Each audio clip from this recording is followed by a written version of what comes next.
welcome to the annual, at this point, Around the 412 first round mock draft. Of course, I'm here. Smitty, Tyler is here, of course, from Around the 412. But as always, I don't know, maybe one of them can answer this question. I'm going to ask them in a second. But Jake Schyvinck, Richie Bradshaw joining us. Do we even know how many years in a row we've been doing this, guys? Like, at this point, 4 or 5? I don't know. At least 4 or 5.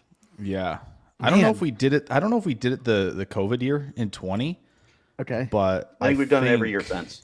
We've lost some people along the way, but I think we did do it the COVID year in 20. Did we? That's when we had all 6 of us. And then I believe the following year we dropped to 5. And then I think for the last few years it's just been the 4 of us. Fake. Well, you know what?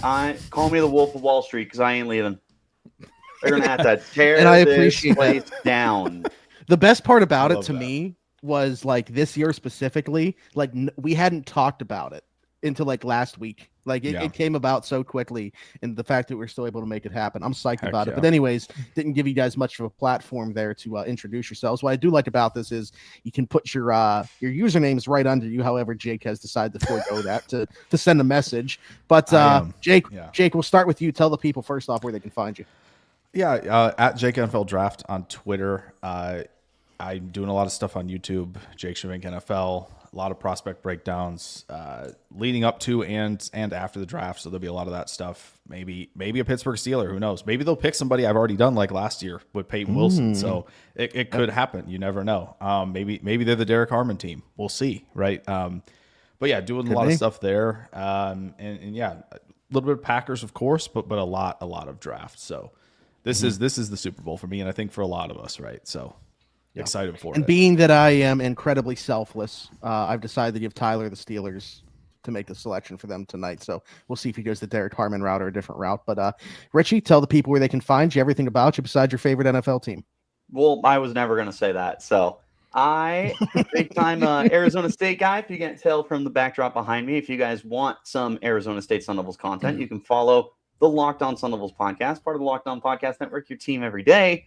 And if you're a lone Cardinals fan out there, I am here for you as well because I help cover them with SI and our good friend Donnie Drew, and who's too good for us these days. Yeah, he was one that we're talking about. He was one of the OGs, but don't worry, I am specifically Arizona sports. I'm definitely not anything else. Okay, love to hear it. Actually, before we jump into this, I do want to give a shout out to my guy Richie. I think just within the last month, I believe he just posted about this last month, went full time with iHeartRadio. Got to give Richie a shout out for that. I know he's been grinding for a long time to be able to get to that. So shout out to Richie for making that happen and having a bigger platform. Anyways, all right, we're going to jump into a first round mock draft here. I know that we are typically just Steelers related content. However, this is literally going to be every team. And the nice thing about this year, 4 of us, 8 teams apiece, no trades have been made as of 48 hours before the NFL draft. So we got an even number here. This was and even like the teams that I had to make sure that we were drafting for, right? Like Jake for the Packers, Richie for team that shall not be named, and Tyler for the Steelers. It only messed me up by like 1 pick. So there's only one time where it's not literally just a rotation of 4. So pretty nice job by the NFL this year. We appreciate that, Roger. So I'll share my screen with the mock draft here. Tyler, you are on the clock with the Tennessee Titans. We'll see how much time you need to make this pick. I feel like not much, right? I mean, I before I even say who it is there a more chalk pick in this year's draft than just 1-1? Because maybe 1-2, but I feel like even 1-2, there's still some debate about who it's going to be, or if someone even trades up to 1 to 2 or 3. But 1-1, I mean, it's a guy who knows the best running backs of the NFL, Tony Pollard, Tajay Spears. It's going to be Cam Ward. He's QB1 in this class. Doesn't mean that I love him as a QB overall. I think that if he was in even last year's class, he's probably like QB4. And so while he is in a lower draft class, that gives him the benefit of being the first overall pick. And the Tennessee Titans do not have a lot of confidence in Will Levis. You think even today, their GM was talking about how Will Levis just needs some time developing more. Like, that's not a great vote of confidence from your GM. A GM that did not draft him. Yeah, a GM did not draft him. So I just think that they're ready to wipe their hands clean of that, draft Cam Ward, and get their new quarterback. I agree with what you said, and that's why I want to. Obviously, we weren't going to spend much time with you making this pick, but I do want to spend some time just discussing it real quick, because if you're a Titans fan this year, how do you feel about this? Because I understand QB tax, right? Like, they're going to get propped up, they're more valuable because of the position, but you. I understand the Titans fans are waiting for that franchise quarterback. I agree with what Tyler said. We're like, I really like Cam Ward. I'm not sure he's like that dude. And to pass on talents like Travis Hunter and Abdul Carter for him, how would you feel if you were a Titans fan watching your team do so? I mean, to me, I think I can relate to it pretty well. And I would feel probably pretty timid about it, because I think back to the last draft class where pretty much the consensus was this is a bad quarterback class.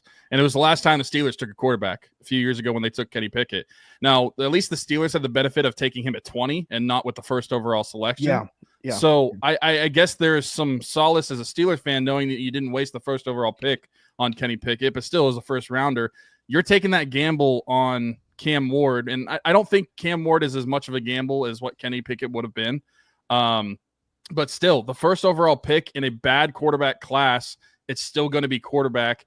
I feel like that's a little hesitant no matter how you're going to feel about it. Obviously, if you're a Titans fan, you're going to be excited to take potentially your new quarterback of the future. But I feel like there's just going to be that hesitation all the time because of how bad this quarterback class has been talked about, especially compared like when you go over the last 5 years or so, outside of that 2022 class, whenever it was like Pickett and Willis, there has been a ton of stacked quarterback classes coming out. And I feel like this is one that just falls short, and so it's going to be compared to that. Yeah, I mean, I think it could be like 2019, perhaps, maybe a little less so than 22, just because I think there might be kind of more of a clear-cut guy here in Ward. I think he obviously has, less escapist ability than Kyler did, right? And so Kyler maybe has a little bit of a kind of an out in terms of like helping his development. But yeah, I think it could be compared to that, where it's kind of like the other guys, maybe one of them, finds a decent situation and can hang for a little while, like a Daniel Jones. But yeah, it kind of seems like it's that type of class where once Ward's off the board, teams are not going to be tripping over themselves to take that QB, right? There's not going to be kind of like, I mean, obviously last year, right? 1, 2, 3, some people thought it might, end up being 1, 2, 3, 4 if somebody made a move, right? Minnesota was talked about doing that, and like 6 go in the top 12. We're not getting that, right? This year's not like that. And in 2019, you saw 2 go in the first, and that feels about right when you think about this class. I think you could convince me on who that second QB is between maybe Dart and Sanders at this point, but it does, I think, kind of, for me at least, mirror kind of 2019. Richie? I like Cam Ward. I think that you've seen quite a bit of development from him from Incarnate Word to Washington State, and then this past season, I think working with Mario Cristobal was really able to get the most of the potential that he has, because in his previous spots, it was like, he's kind of there athletically, but not really too much. And then he gets to Miami, and it's like, okay, no, he can move. Like, there is that capability and everything. He's not like a Justin Fields or a Jalen Milroe kind of mover, but there is more athleticism than what we had seen previously. And I mean, he can push the ball down the field.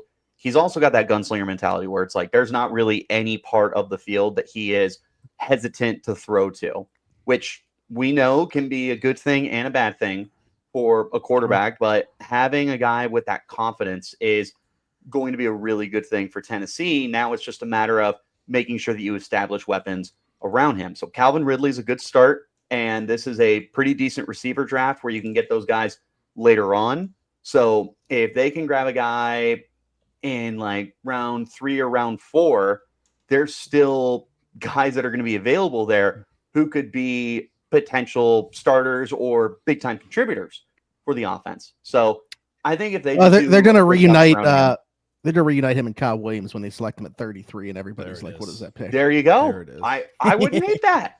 I love Kyle Williams. Yeah, and then the third round, you get him Xavier Restrepo. Well, that's what I was going to bring up, actually. Yeah, just reunite all the teammates, right? Yeah. Is Restrepo just another Kyle their Phillips kid from Incarnate coming Ward? to Tennessee? Like What I wanted to say about the quarterback class, just before we move on to pick 2, was the one thing that I will say about it. While I don't see the guys at the top, it's really odd that like I have a feeling a lot of these guys are going to be guys that stick around in the league, like as backups. Like I think I wouldn't say that that's necessarily a super appealing thing. No. But like you're going to have, in my opinion, contributors to NFL rosters on this. Like you're going to have like the Will Howards, Kyle McCords.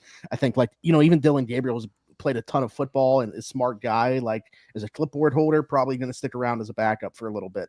That's a lot of money. So I really like Max Brosmer out of Minnesota. I think that he's intriguing with his arm, but he's just a statue in the pocket. I'm a Curtis Rourke guy.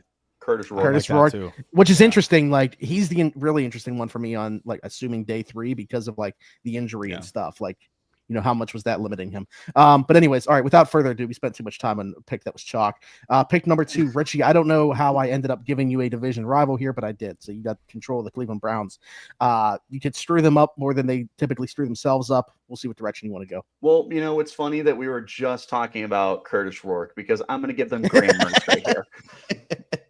No, to me, this is between 2 guys, and I really think it's like a 70-30 more than like a 50-50 between Travis Hunter and Abdul Carter. And you get a really good win-win situation with either way that you want to go here. Obviously, matching Carter across from Myles Garrett is a situation where you are creating one of the best pass rushing duos we've seen in the last like decade. And we've seen some very good pass rushing duos. We're saying that before Carter even gets on the field. That's how talented this kid is. Then you look at a guy like Travis Hunter, where it's like, I could play him at corner, which that's my preference for him going to the next level, is to stick to the defensive side of the football. And now he lines up opposite Denzel Ward, and that really boosts your secondary. Or maybe Cleveland wants him to play receiver, and suddenly him and Jerry Jeudy are a pretty rock-solid 1-2 punch. So there's a lot of good that you can get out of either of those 2 guys. And Hunter provides you offense or defense. I don't know how I feel about the whole I need to play both ways thing. Like I don't know. Like it is what it is. I'm not opposed to giving him packages on the other side of the football if he commits to one side or the team commits into one side, but I do think that it's better to be a master of one than a jack of all trades and a master of none. I am going to go with Hunter here though. And one of the biggest reasons why is not even to do with Hunter on the field. It's what Hunter does for your organization. The Browns have just been in a terrible spot for pretty much as long as we've been alive, with a handful of seasons in between. This franchise is in such disarray right now because they are continuing to get over the Deshaun Watson stuff that what they need is someone to sell jerseys, someone to get fans excited, get them in the stands, a reason to invest in watching the team. And Travis Hunter is that guy. He's the Heisman Trophy winner. He won a countless amount of awards this past season, from the defensive side of the football to the Biletnikoff for the top receiver in the nation. Like, he is probably the most well-known player in this class outside of Shedeur Sanders, who definitely benefits from his last name. So I look at Hunter and it's like, yeah, I get an upgrade whether I'm putting him at receiver or corner, but from an organizational standpoint, that's the person that's going to get a fan who's on the fence to at least go, I'll watch a handful of games just for Travis Hunter. Yeah, I think what you were saying there, certainly he's like a culture changer. I think in Cleveland certainly needs something like that. Love the pick, and I think like predictively that is what's going to happen. So I like that we're staying the course there with that, because I mean, we didn't discuss it beforehand if we wanted this to be more about predictive or what we do. Going to give you guys the reign in terms of what you want to do there with your selections. I'm going to try to be predictive with the way the board looks for me, but I think this is the way it ends up being on Thursday night. I think we get kind of crazy at the end, right? If we so desire, right? Last year, if you remember, the Brandon Ayuk trade was a wild one, but we got Jordan Morgan in the first round. Washington, so that's a point for us. So I think, when again, I mean, I know that I say it all the time, like when we do these, but like even if we don't have the right team player fit exactly, we get most of the guys in the first round that go in the first round, and we at least bring up like a player for a team that ended up going there, even if it's not the direction that we ended up going. So Hey, Very true. that's what we're here for. Jake, I believe you were on the board here. Oh, you have something to add on Travis I Hunter? was just going to say, as somebody who has the 1-2 in a lot of dynasty drafts this year, I would love Hunter to just play receiver, please. Yeah. In all And you know what's seriousness, interesting though, about this too is the Browns are the team that wanted him, like Yeah. very adamant about him running Yeah. routes. So I think Yeah. that's the route they want to go. I mean, if you're telling me he's going to be a full-time receiver, he's wide receiver 1 by the Pacific Ocean to me in this class. Okay. He's got Garrett Wilson, Justin Jefferson movements and all the talent in the world to be an elite receiver. Like truly, you don't see people move like this when they're playing receiver like him. You have to go back to the Jeffersons, to the Wilsons, to the Stephon Diggs type of players to see this type of movement at receiver. And again, that doesn't take away anything of like how rare the instincts and closing speed is and the ball skills are at corner either. He truly, like, again, I've said this before, like I've kind of described him this way. He's not generationally the best prospect I've ever scouted or anything, but he's generationally unique. Truly. Yeah. Like we're just the amount of work you have to put in to have 1,298 yards and 15 touchdowns at receiver while also being your team's corner 1 is just nuts. Yeah, truly sounds like a player the Titans should take at 1, but potentially, yeah. You know, they threw out that generational tag early in the process. You're telling me it's the QB? Okay. Yeah. Okay.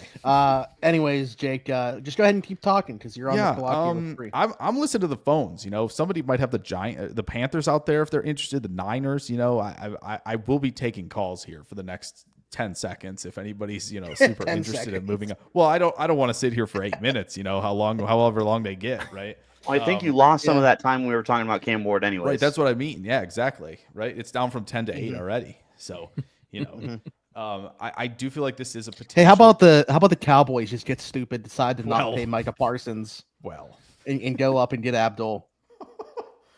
That would be wild, truly. Yeah. Well, I have trading in division too. Yeah. Oh yeah. The Giants are like, yeah, why not? Yeah. Like, we're not doing nothing. What else can we do wrong? Who can we give to a division rival this year? Can't wait to find out. We're not blocking them anyways. Yeah. Might as well get something out of it. They're gonna line them up on the right.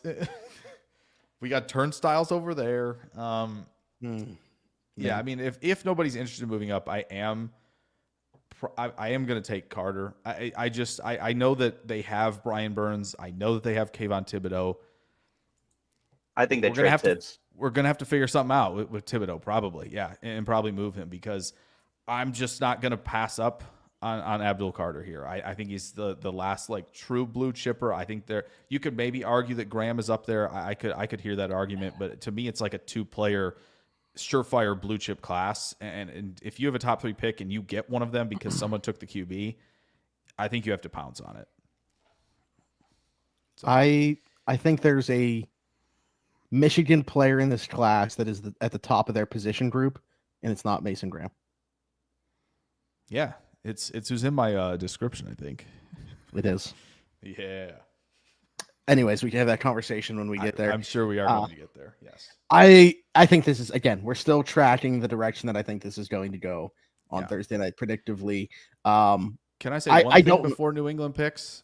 Yeah. If they had less needs and they didn't get their roster gutted by a lot of guys they released, I think San Francisco would have zero hesitation here to move up from 11 to 3. But because they have so many holes, because of all the departures, I don't think they can justify making that move now. Yeah, and you're the one that has them, so yeah, and that's what I'm saying. We will not be justifying making that move. All right, so good to know, Jake Lynch.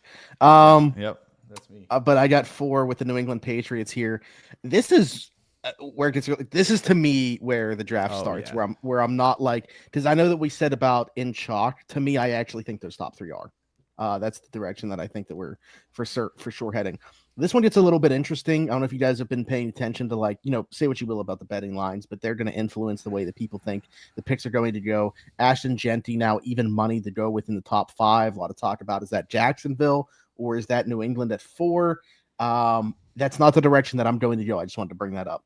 The direction that I'm going to go, And I don't know. I go back and forth on if this is the direction I would go, but it's predictively where I'm going to. I'm going to go Will Campbell here, out the tackle out of LSU.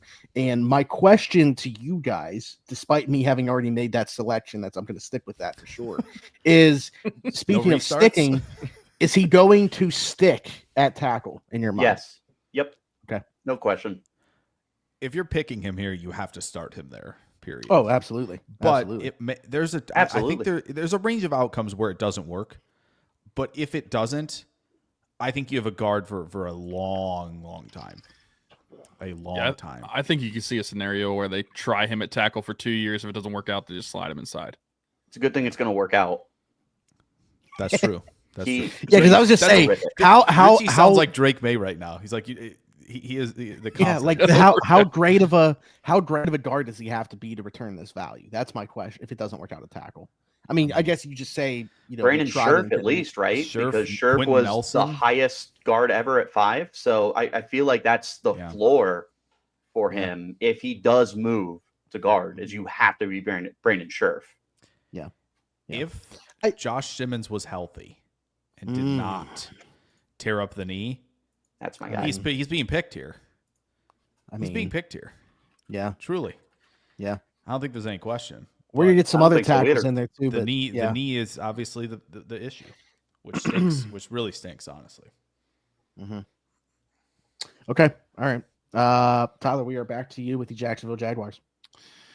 Yeah, this one's interesting to me because I feel like there's several places that they could go, several positions that they could go. I mean, a lot of people have Mason Graham going to them, which makes sense. Their defense was putrid last year, and he is one of, if not the top defensive player on the board right now. They could go Ashton Genty. That's also been a popular pick to go there. And right now, for me, Ashton Genty is the best player available on the board. And I don't know.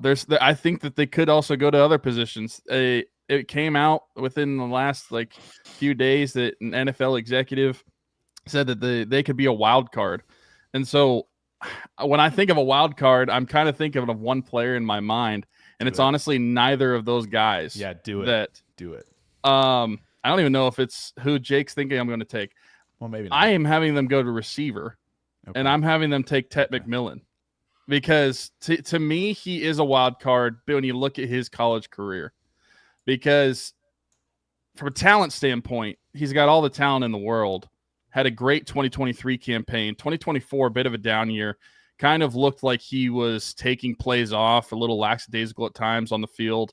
And then when the video stuff comes out that gets leaked of him saying that he doesn't even watch film. He doesn't like watching football. Wasn't that his freshman year, though? I don't know when it was from. I'm pretty sure that was a really old video. Yeah, I mean, it could have been. Either way, it's not going to be a good look. I just think that when you look at his 2024, it was not as good as his 2023, even though the talent is still there.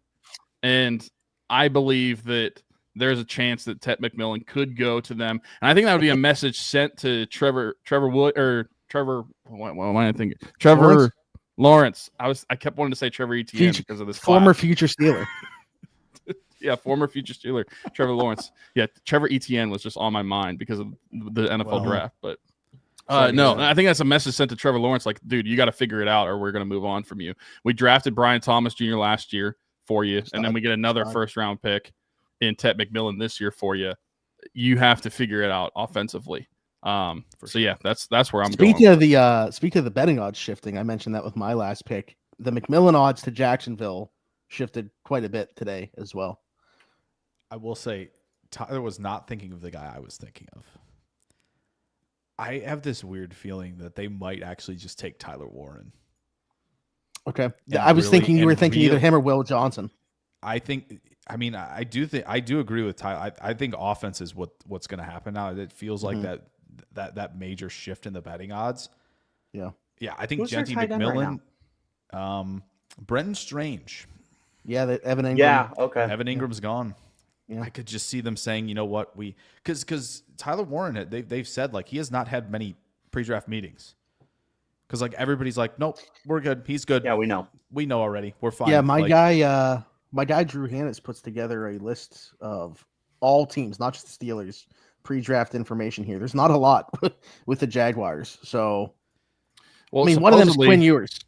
I learned this. I learned this, and I don't know if it's 100% true because I learned it on the internet, and I can't always trust the internet.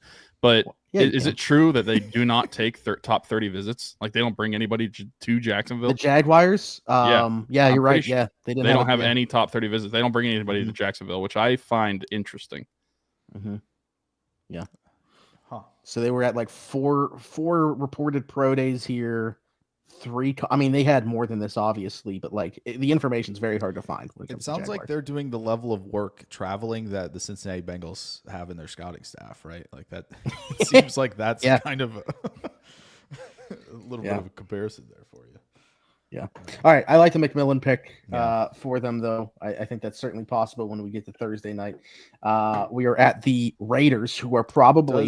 Does everyone have Ted McMillan as receiver one if you like don't count Hunter? Maybe Yes. if you do. Maybe if you do count Hunter. No. Nope. I am watched willing him to tear my team up for 3 years. Yes, that's wide receiver one.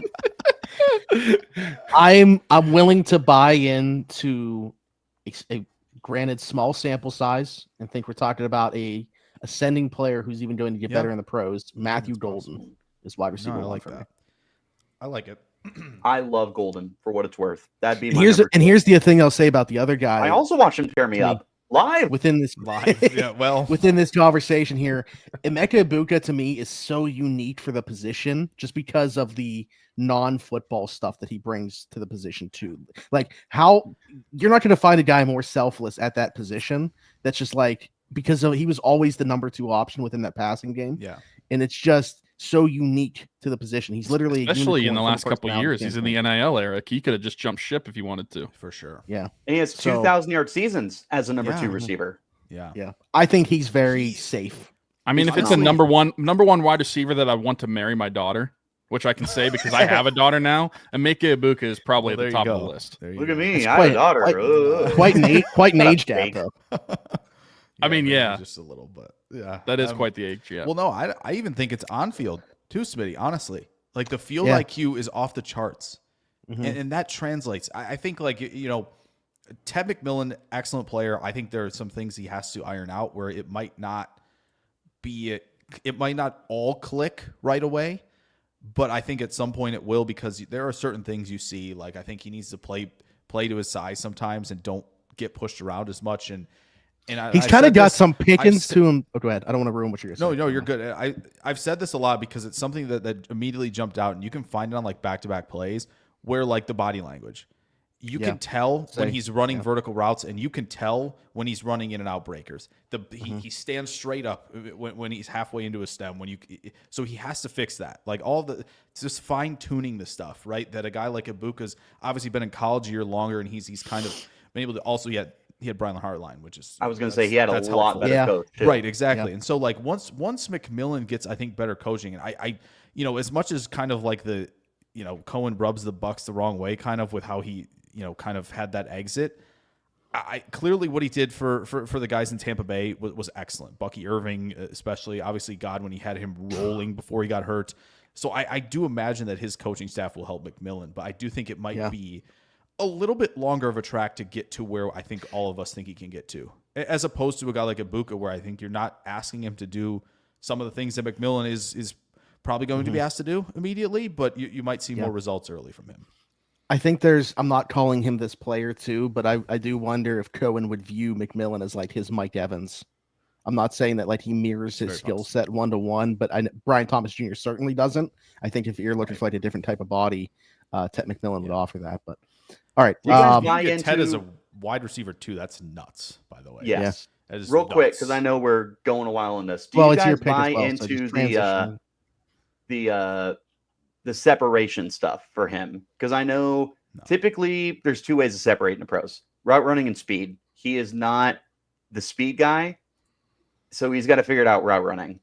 Yeah. Are you guys concerned about that? Because we've seen a lot of guys fail because they can't separate that at the next level.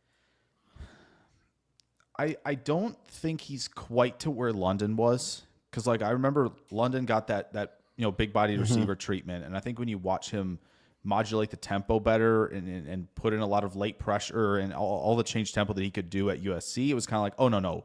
We're good here. Like, I know he's not super fast, but I think he's got a lot of the tools to figure out. I think Tet needs to add a little bit more of that, but man, I still think he's really fluid when he plays. And that's even in the transition points as well. Like there are still times where he is telegraphing and it honestly doesn't even matter because again, he's bigger, stronger, and he still plays very quick. So I don't think so. I think there's enough success, that you see as a baseline against some press and man coverage where you feel, a little more confident than some others because I don't think he's like heavily reliant on the contested stuff.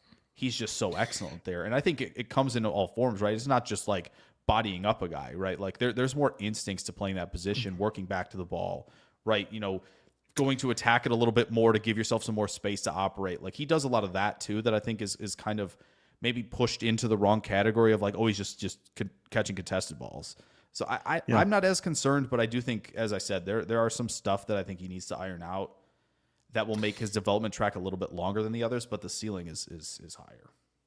Jake mentioned like my only concern. That's why I didn't end up cutting him off there because it's what I was about to say where he's got like some pickings to his game, which like is a Steelers fan, you know what I'm saying? Where like he'll telegraph the play, and Jake mentioned whether he's staying on a vertical path or he's breaking off of that early. I'm even talking about like whether it's a run or pass, you're getting a tell before the play, or if he's like even the first read on the play. Like I think Tet McMillan does need to certainly clean that up, but getting him around a better coaching staff, I think would do so because he's not going to get away with that at the NFL level the way that he was able to in college. But yeah, all right, Richie, you're on the clock with the Raiders. I went into the future. And we're 5 for 5 so far, so hopefully you can keep us 6 for 6. Perfect. We're going to go 6 for 6. I'm not going to waste anyone's time. Similar to what I said about Cleveland, the Raiders are in a point in their franchise. They need to get someone that will have fans invested, buy jerseys, go to the games, watch at home. For the fantasy football nuts that are Raiders fans, they're going to take this guy really high in everything, and you should because he's a very talented football player. And I also think they learned the hard way that running backs are back in style right now when they let Josh Jacobs go. And I'm not saying that he was going to have the same success in Las Vegas that he did in Green Bay, but it's not a coincidence to me that 3 teams who added running backs last offseason with the Ravens, the Packers, and the Eagles were all some of the best rushing teams in football and had tremendous offensive success. The Raiders should have seller's remorse, if that's a thing. So let's right that wrong and get a Mash and Genty. Oh, I thought you were on Bayshell Tootin. There's time. Yeah. That 40 speed. I can trade back up. Another mock, yeah. I love it. I do love Tootin. He didn't deserve that ricochet shot there. I was trying to think of like a random running back. Early in this thing. Jeez. Yeah. Just don't diss the people's running back and we'll be good. Yeah. The people's running back. I am the highest. I might be the highest on him, Richie, and I know who you're talking about. I know that you're not, so but I do love and respect it. We can hash that, obviously. The people's I'll give you the biggest I don't know, man. You don't even know. All right. Anyways, does anybody have anything to add here about the Ash and Genty fit to the Raiders? I feel like this one, it's like, yeah, if he gets there, this is who they're taking for sure. The way Pete Carroll was kind of talking about it with Spy Tech seemed kind of like, hey, don't give too much away. But go ahead. Maybe. I don't know. I don't know. Spy Tech coming from Tampa Bay, where they've done a really nice job coming away with guys like Rashad White and Bucky Irving. And again, Rashad White's maybe not an elite player, but they're finding ways to make it work at the running back position. Maybe they go another direction early because the class is deep. But it's hard. Again, it's hard to pass on Genty because, like, legitimately, I personally think he's better than Bijan coming out at the position. So it's very difficult to pass on a guy like that. I'm wondering if they go ahead? No, finish your thought. No, go ahead. I would say I'm wondering if they're willing to like think about like offensive tackle here or potentially one of the Michigan guys as potential options for them. But again, it's kind of like it's Genty though. That's the tough part about it. So that's what I wanted to ask. If you're Las Vegas and you get a call from the Patriots that says, hey, Jacksonville's taking Genty, do you want to move up 2 spots to secure him? depending on what the ammo is, I think I'm willing to do that if I'm the Raiders. What say you? Yeah, if the top 3 are off the board, right? Oh, like they the would have to be. Yeah. Presumed top 3, then yeah, I don't see why not.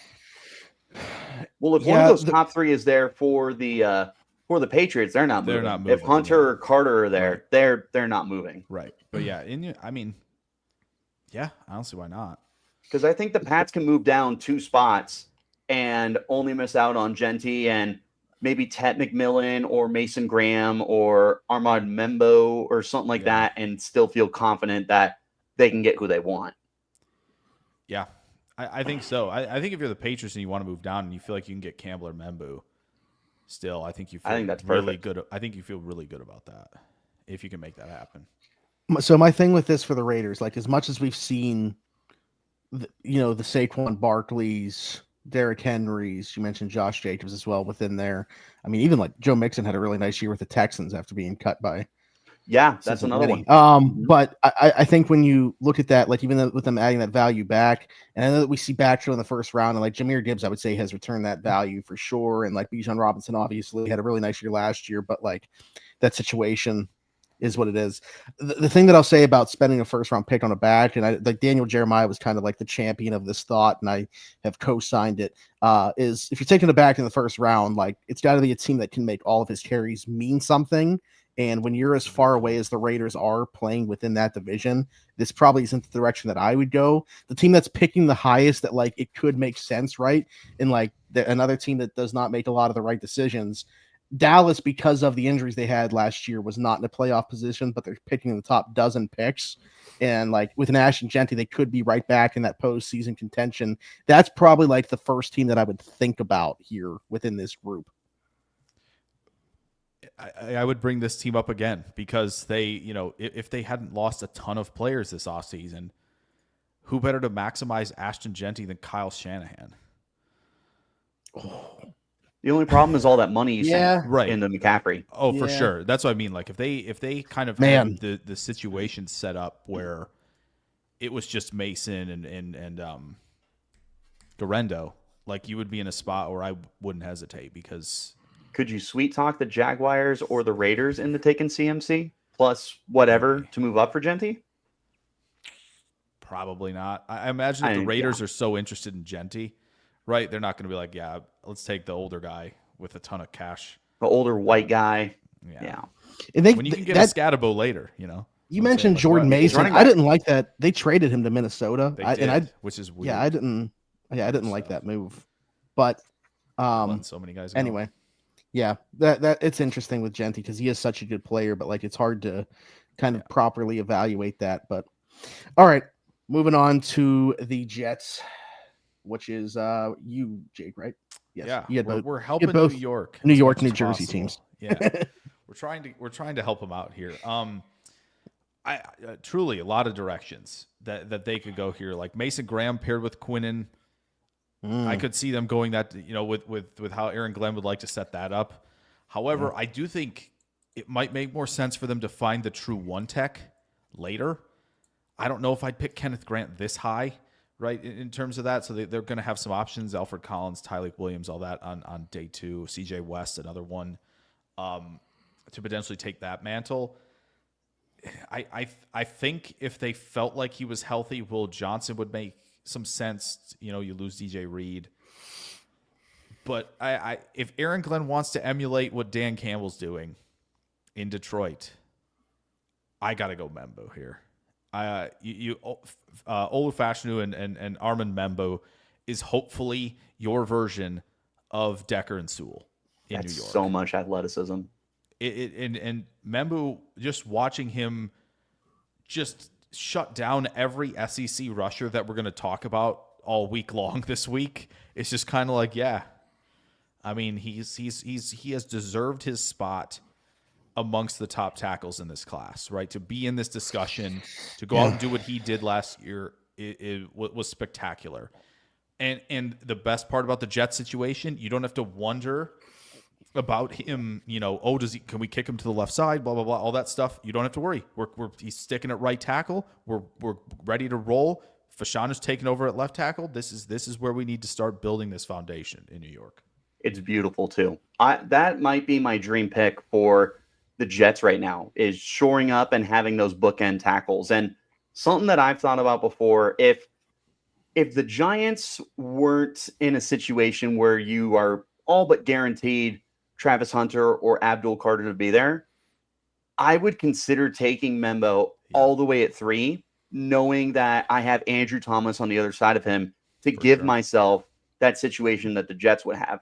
I would have no problem taking him as the first offensive lineman on the board. He's not my number 1 guy either. I'm a Will Campbell guy, but I would you could easily talk me into taking him as early as number 3.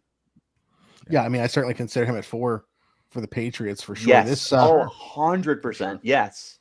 Yeah. And that's why it's so interesting. You could see the floors and ceilings of where these guys could go. There's just so many different orders you can picture in your head. Yep. That's what makes us fun. Yeah. Oh, yeah. I have the Panthers, and I was curious. I thought potentially Ted McMillan would be on the board. That's probably the direction that I would have gone. If so, the 3 that I'm narrowed down to, and this might surprise you guys when I list these guys, with that being the case, this is the information that I've gotten in my hands right now in terms of their pre-draft interest. The guys I'm considering here are Jalen Walker, Walter Nolan, and Donovan Ezeraku. Those are the only 3 players. Well, Nick Manwari as well, but he's not going to go this high.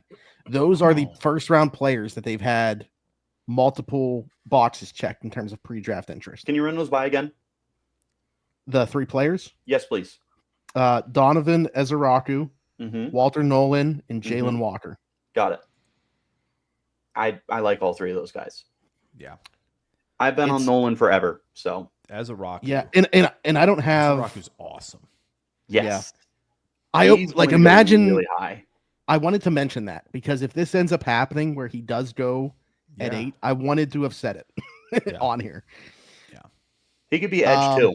Off the board, would not shock me. I think, and not even that. Like, even if he isn't, I think he could be edge 2. When we look back in 3 years and go, oh wow, yeah, and especially Richie, if he goes in the 20s, right? Like, hey, wow, dude, all these guys looking for edge rusher help in this class where it was going to be a heavy group in the first round. Like y'all passed. That's right. Tough. Well, and the thing that I like about him too is I have the least amount of questions about him translating to the next level and producing sacks. So in an NFL where everyone loves that number, that's what your defensive player of the years typically are winning the award for, is the sack numbers. Him and Mike Green, I think, would be the slam dunk Vegas favorite odds to lead rookies in sacks this year. That doesn't mean they're the best defensive players, because I think that Carter is better than both of them. But in terms of just adding sack numbers and like rounding out everything else later, would not be surprised if Ezeraku ended up having double-digit sacks and led all the rookies. Not one single bit, because I think he's the most ready to translate to immediately being a sack producer. I know not so much the best guy, but he has one of my favorite plays of all of draft season when going through these guys. He almost made the left tackle sack his own quarterback on one of the plays. It's going around. I'm sure we could find that video. Like it is hilarious. It's phenomenal. I think that's what's so interesting about this edge class to me is you have you're going to have the boards of these teams are going to be vastly different. You're going to have a team that has like Shamar Stewart all the way up there just because of the athleticism, right? Like, there's a team that's going to fall in love with that. Happens every year. You have like the Mike Green, like you mentioned, which is like blew up at the Senior Bowl and obviously has the production. Ezeraku, same thing. You have a Pierce who going into the 2024 season was probably a top 5 pick that people thought was going to pan out that way. And then it was like Abdul Carter that had that type of season that people were probably expecting from Pierce. So it's just a super intriguing edge class to me. And we can keep talking about it. But before we go any further, I just want to say Jalen Walker is going to be my pick here for the Panthers at 8. Chalk, baby. Wow.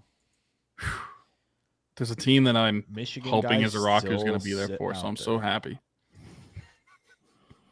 All right. Ring. Who's the Saints?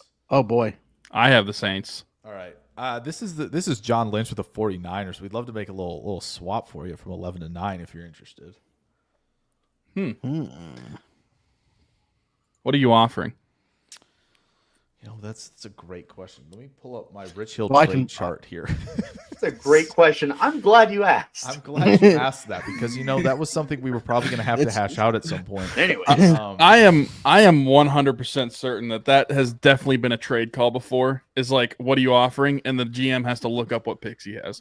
Yeah. What picks did we have? I didn't think I'd get this far. We got some I didn't think you were going to pick up. I have David Putney for what that's worth. True. David Putney. You know Let's what? David Just give me Putney. 3 second-round picks. That's interesting. That's an interesting starting point. I think I'd be comfortable giving up 75 and a fourth next year, or 100 and a third next year. Man, these So 2 3 and a spots are very valuable to you. Yeah, I was just saying. I don't even know. Do they need to do more than the? I don't know. than the In third the this in the year? position that I'm in, 100. in the position that I'm in, I I would think be it's just comfortable with 75. 11 and 75. You think? Yeah. Okay. Especially as being the Saints, I'm very comfortable with the board right now. Yeah, you're talking about only like they're going to know what the Moving Saints back are 2 spots for or- me is not going to really change much, I don't think. Yeah. So they're going to know what the 49ers are coming up for. So it's just a matter of the Bears in between them, right? So I Tyler mean, Warren's right there. Shador Sanders. Yeah, Shador will be there at 11. I think the Bears. I don't know, I man. think You the might Bears have are to fine. get up ahead I of the imagine. Saints. They have Tyson Bagent. They're fine. I think. So. They've still got that Joker too. Yeah. so what do you think, Tyler? You looking to slide back? no, yeah, here a little? I'll definitely trade 11 and 75 for number 9. That's fine. I think that's good value to move back 2 spots. Real quick, hold on before you submit that. Do we want to do what we've had to do in the past and just front load or back load those trades so we don't have to sit here and argue with it? Do we well, have to I'm- throw do you have to throw 131 in there to make sure it backloads, or we? Because What that's the- what happens.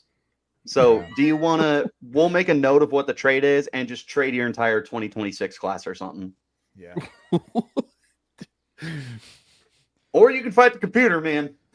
We're gonna fight that computer. Bottom Where's right. the team I'm looking for? Bottom right. It's alphabetical. There you go.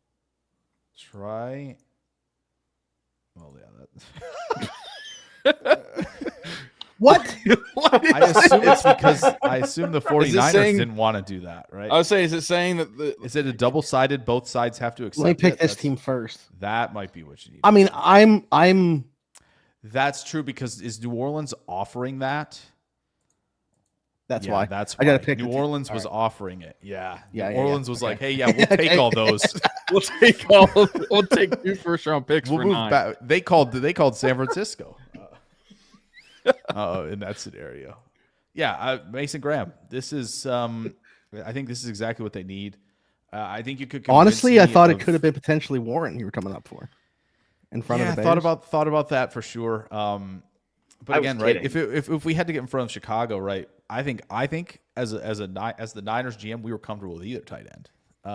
So it was more of potentially fighting some other suitors. Okay. Thinking about who I'm talking about here. There's somebody. I mean, even Dallas at 12, I think could get that itch to come up, right?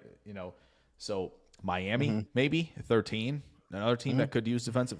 So I think we might have been fighting some other teams for that. But yeah, Mason Graham, get this front four back to where, and I think Robert Saleh would love this, right? To go get a guy like Mason Graham. I would have been comfortable perhaps with Derek Harmon at 11. I would have probably thrown that out there as a possibility, but the ability to go get Mason Graham at 9 after also flirting with the idea of hey, if we had a better roster, I would go up to 3 for Carter. I think this makes that unit pretty scary.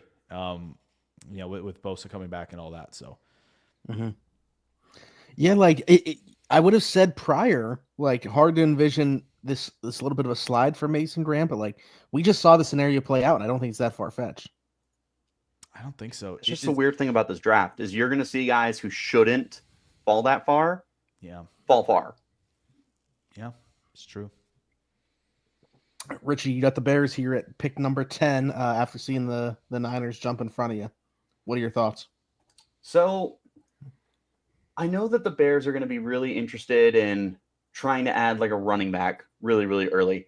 And I could see a scenario where you end up having like the Detroit Lions take Jahmyr Gibbs. And at the time, we're like, what the hell are you doing? Like, that's such a reach. You didn't need him.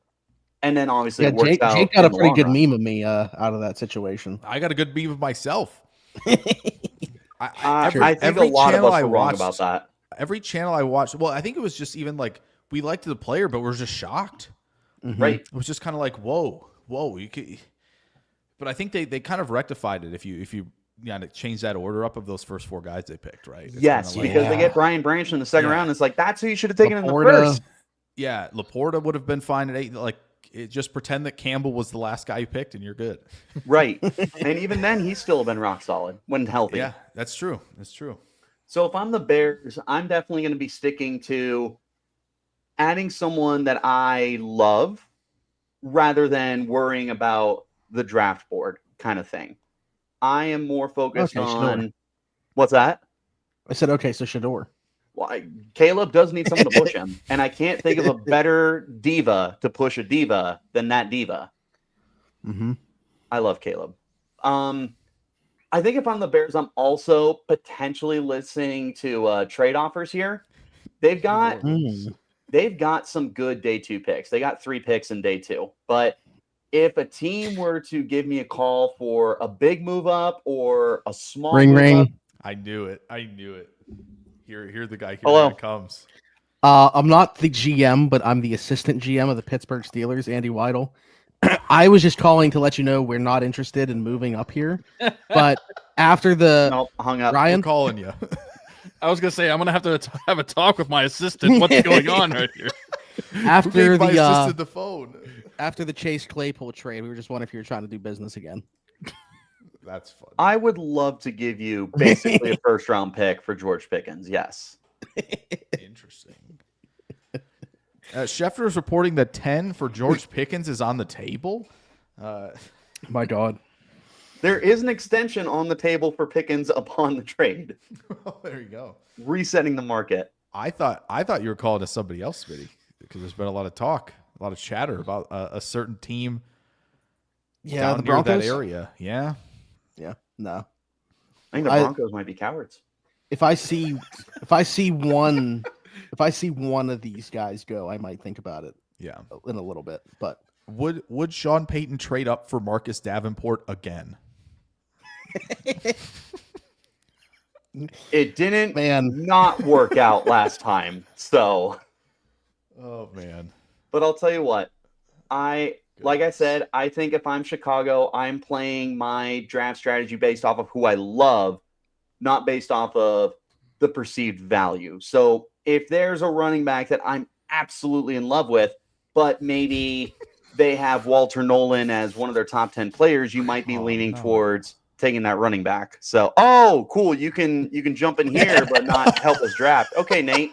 Yeah. Hope your marriage is going good. Sure. Whoa. Wow. That was sincere. I hope it's good. Thanks for the invite. what if it wasn't? Glad What if I he could was just make like, it. What if it wasn't Actually, sincere?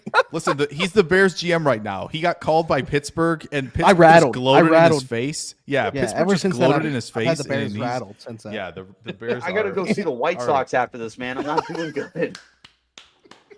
Anyways, true. That's Tyler fair. Warren. Give me Tyler Warren. Oh, what was all the running back talk about? Because I could see them looking at Hampton. And I know that there's a lot of talk with Henderson. I just can't get there. And then there's a lot of smoke that they really like Tyler Warren. And Cole Kmet is fine. Sure. I don't know if Kmet is going to be there in 2 years from now, based off of money, age, and stuff like that.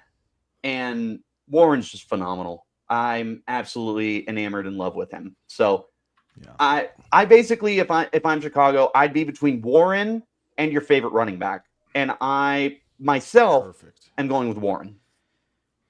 Between Tyler Warren and Barry Sanders. I'm same caliber player. And he's going to stay in number 44 in the pros, man. Like that's tough. I will be very sad if the Bears pick Loveland. I gotta say, I will be very sad on draft night. So just the fact that they're even thinking about tight end, I don't like. Yeah. This. Tyler, you moved down, recouped a third round pick in doing so, and now with Nate Williamson in the chat, you're back on the clock with the Saints. Needs to get on the phone. I need the Saints GM on the phone. Yeah. Nate, what do you mean about that? Hold on, time out. What is that comment? That's why I said. That's why I said. What if it's not going well? About that. Nate, you gotta DM me, brother. Hey, so like I said when I made the trade, it didn't. Really, I don't think moving back 2 spots would have affected what I plan on doing. So it was honestly beneficial to me to just get some draft capital, especially next year's first round pick too. And it's also beneficial to me because I know I'm probably about to piss off Nate. Good. You know I want to be very, very open that this is strictly vibes. All vibes. Oh no. Jackson Dart is being picked at number 11. It's not Shadur Sanders. Jackson Dart is the QB that the Saints would be taking. Now, preface, this is outside of this pick, and this is us talking in real time. I think that Saints taking Jackson Dart is probably more realistic if they trade up from like their 40th pick to instead of like at 9. But I think there's still a possibility they could take him at 9, or if they do trade back in this scenario, they could take him. Jackson Dart, like I said, this strictly all vibes. If you want a quarterback that has none of the traits, but all of the swag, all of the aura, that sounds like it has none of the traits. Sounds like Matt Corral. a mediocre arm, but literally and quite literally, and I mean this genuinely, if there's a quarterback in this draft class where you could say, just based off how they play the game of football, they have that dog in them. Oh, there it is. Tally. It is Jackson Dart. I mean, he's a tough player. I'm not going to take that away from him. He is a tough player. He's a tough kid, lowers his shoulder when he runs the football. Is he the best quarterback in this draft class? No. Yes. Is he second best? Probably not. but vibes third? No. The vibes are high right now in New Orleans for Jackson Dart. It's not Shadur Sanders. It was never Shadur Sanders, and it may never be with their first round pick. But Jackson Dart is going to be a New Orleans Saint. Give me that jersey, baby. Give me that. If they don't take it, if they don't take him at That's 9, my man. I think they trade up to like 32, 33. I think them or the Giants trade back. I think they trade up and get him if they don't take him. I genuinely think he's a Saint. Is his name carrying some weight here? Oh, 100%. Listen, I've said this before. If he's Tim Smith, he ain't getting picked anywhere near this spot. Heck no. And if he acted the way he did, but he looks like Kyle McCord, he's not going this high. I'm just saying that if you're picking a guy based off of the look of a quarterback, how they carry themselves, the aura of a guy, he probably is the swaggiest quarterback in this class. Like, if I'm relating him to everything except for what they do on the field, he's as close to Joe Burrow as you're going to get. But he's not Joe Burrow on the football field. Whoa. GT Dart. Whoa. I thought you were going to say Baker, honestly. No. That's where he has way more. See, Baker has the quirky likiness. Joe Burrow has the actual swag. Like, Joe Burrow is invited to the cookout. Baker's not. Dude, what are you talking about? I don't know, that trying to run picture away of, from the cops with Baker. That picture that video of Baker dancing. Yeah, that's true. Yeah, that's true. But that was Oklahoma Baker. Oh, yeah. Here's the thing. I think this was a pick of all time. Either way, pick of all time. Listen, I think the Saints are going to be in a great position next year to rectify this when they're picking number 1. So I think we're fine here. I think we're okay. Yeah, they speak of the Mannings. I mean, Nate was throwing out that. Well, they might have to just dive right back into that pool. Knowing that I have the Steelers at 21, I am thankful that Jackson Dart is off the board. Wow. All right, well, with the Cowboys. Good. You don't deserve him. Listen, Cowboys. Hey, I've liked Jackson Dart more than everybody here, okay? No, you have not. Oh, really? Location. I followed Jackson Dart when he played at Roy High School in Roy, Utah, being recruited by BYU. Yes, I've liked Jackson Dart longer than everybody. So no, Smitty, he wasn't on Cougar. Who were the Cowboys picking? Tyler, you know what's funny? I do remember when he entered the transfer portal, me and you were texting back and forth, and you were like, I would love if Jackson Dart became a Cougar. Oh, 100%. I still would have loved it. I wish he did. The simple fact is Jaron Hall was going to be the starter that year, and they were not going to make Jackson Dart the starter, so he ended up at Ole Miss. And now he's ended up in New Orleans. Congrats, Nate. That's what you get for not being 12, here. The Dallas Cowboys. You did Nate a favor. Brian That's true. Schottenheimer, the head coach. We're planning to fire him after this year. Make another lucrative offer to Dion. There it is. And bring in Shador Sanders to move on from. No, I'm not actually doing that. That's actually- like a Jerry thing. So there's Oh my actually gosh. conspiracy theorists that thought that was actually going to be a thing. Let me get off the quarterbacks here. You guys 'cause that's thought not it was the route we're shocking gonna when go. 6 quarterbacks went last year. Just wait. Keep Quinn Ewers in So Texas. I will say, There's a thought. Maybe Tyler Richie Shuck will be a first round pick. Well, Richie mentioned something when talking about the Bears with running backs. And I think the Cowboys are the team that could potentially go back to that well. I want to check on one thing here, just in terms of my pre-draft chart here. Can I get a quick reminder who they added? Was it Javante, right? In free agency? yes. I think Oh, they have a lot Javonte of Williams, guys, right? actually. I think that's right, Richie. I'm pretty Okay. sure. Smitty, that's not going to stop them. Yeah, Javante Williams. None of the guys on that No. roster I'm saying are. they have a lot of pre-draft, just like they're probably the Oh, most okay. names listed on here. Their current running back room is Javante Williams, Miles Sanders, and Deuce Vaughn. Where'd Rico So go? let me give you my Carolina? Okay. They I basically traded Miles I think- Sanders and Rico. That's a big W for Carolina. I think my short list here is Marion Hampton, which is kind of what I'm alluding to. Matthew Golden, and I'll throw one out there that's a little bit maybe surprising. I think he'll go kind of within this range. Jahdae Barron. Yeah. Interesting. I'm between. also. I'm gonna raise him. I'm gonna raise him, and I'm down between those two, Hampton and Golden. Based off the conversation with the Cowboys wanting to make a trade for a receiver, does that mean that doesn't come to fruition? They end up turning to the draft, or does that mean they actually are able to pull off that trade and they use the early draft No. pick on the back? I don't know. You're the GM. Those are the conversations we're Good having in question. the war room. Oh, okay. It's nice that you're giving us all this, this backstage access to the war This is room Jerry. right now. I I'm like Jerry. This is what he does. right. Yeah, This is Jerry. exactly. As soon as you pick, you got to tell us who you like in the second round. As soon as you make the pick, you can. I'm gonna- The war room you know can what? discuss first, but I'm going to give them a little bit of benefit of the doubt here and say that they would go with, in my opinion, the better value play in Matthew Golden. So that's what I'm going to do. Matthew Golden's the pick. Man, I want to take Hampton. You said better value in Cowboys in the same sentence? Well, Yeah. That's a They don't- lot of yards after. Jerry that. Jones lost his cell phone. It accidentally went over ship, fell off the yacht. So somebody else had to make the pick. And Oh, that's probably good. Did Jerry find somebody else's phone to tweet out who he wants in round 2? We need to know these things. what is their round 2 pick? What 44? That doesn't tell me. Oh, it is 44. Yeah, we were talking about it earlier. Okay. Like Anyways, Travion all right. there. Yeah. Yeah. That's the thing. It was like, can I get, if I go Hampton here, what receiver's there at 44? But if I go Golden here, I like Maybe the back Higgins? probably at 44 better. Yeah, Higgins, maybe. Harris, Yeah. Io Manor, probably the guys you're looking at. Bash, maybe. I like those Dolphins. Wait, is Maybe. that a Trey Harris slander? No, No, I love Trace. no Okay, just slander. making I was sure. just more of like these are probably the guys I would imagine. I said if the Steelers traded George Pickens, Trey Harris is the receiver I want to replace him. That's crazy because he's actually already a Arizona Cardinal. Or a Baltimore Right. Raven. I don't know. One of those two. Did that come What? out? No, already? Hold on. no. All right. Anyway, Tyler, you have the Dolphins at 13.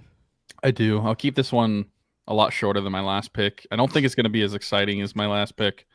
But with the talk of Jalen Ramsey and them parting ways, we're going to be looking to the cornerback room. Mutually departing. And so Jalen Ramsey is going to be looking for a trade. I have them replacing him with an outside outside corner, Will Johnson. Maybe. Michigan. No. Well, he said outside corner. Yeah, that's why I said maybe. Oh, well, that's true. All right, Will Johnson. It's interesting people have him falling to the 20s. Yeah. It just feels like it's. I mean, I get it. The injuries more so than the long speed. Like if you're playing a lot of zone, I'm not that concerned. The injuries there, and maybe if you want, like I could hear somebody out if they want player like position versatility, if they would rather have Barron. Sure, but if you're just strictly looking for an outside corner, big corner, Will Johnson is the pick. Well, I mean, if you're replacing Ramsey, that's what you got to get too. Right. He's got ball skills. He had 2 picks this year, and he housed both of them. Yeah. Oh man. So based off their pre-draft interests, doesn't sound like a speed concern, Richie. They couldn't catch him. I think they're going to go offensive line, so we can separate. Yeah, exactly. I think they're going to go offensive line or Shamar Stewart. The Colts? No. The Dolphins. I think the Dolphins are so hard-headed. They're like, man, no, we got Patrick Paul. What do you mean O-line? I'm just looking at their. I feel like that's so them. We're extending Austin Jackson. Leave us alone. Exactly. We have starters at tackle. They wouldn't. Granted, they wouldn't start on other teams, but they started on our team. Okay. Yeah. Kelvin Banks and Tyler Booker are like 2 of the only guys that are like first rounders that are. Could the Saints consider the combine for? Because I know, Tyler, you brought up like, Saints could go up from, I think they have 40, if I'm not mistaken. They do have 40, yeah. They could come up from 40, get the QB. Would they maybe Banks? Yeah, they should. Play Fuanga back at right tackle, where he played a lot of Oregon State. Yeah. That's why I was wondering, like, if QB, they shouldn't take a QB. They don't need to force it this year. First year. Well, that's the thing. If I'm actually the GM, I'm not taking Dart. But based off of the vibes of the draft right now, I'm taking Dart. If I were them, I'd take a tackle. Especially, like, I know they didn't have him last year and probably weren't planning on having him, even if he didn't retire. But, like, with Ramczyk retiring, they should go offensive line, in my opinion. But, anyways, we are on the Indianapolis Colts here. Pick 14. Yes, 14. And this is Richie. All right, let's take a look. So, if I'm the Colts, I am absolutely devastated that Tyler Warren is not there because I was ready to unretire the number that's not retired for Dallas Clark and give it to Tyler Warren for the vibes. Ooh. So heck yeah. I feel like there's a million directions that I could go here if I'm the Colts. Shador. I feel like I don't think there's that many can't do Shador because I have Daniel Jones. That's fair. Yeah. So silly, dude. They could run the 2 QB offense. Like actually, I want to watch. They could actually draft Jalen Milroe so I can watch him and 3 Anthony QB Richardson throw offense. side by side. Dude, that's the 3 Stooges. Anthony Richardson, Jalen Milroe, and Daniel Jones all in the backfield. Give me Milroe to win that, by the way. That's a low bar, man. Give me Donnie's got a suggestion here. Donnie, I'm looking at it. I am. No, he's got to fall 9 more spots. Sorry.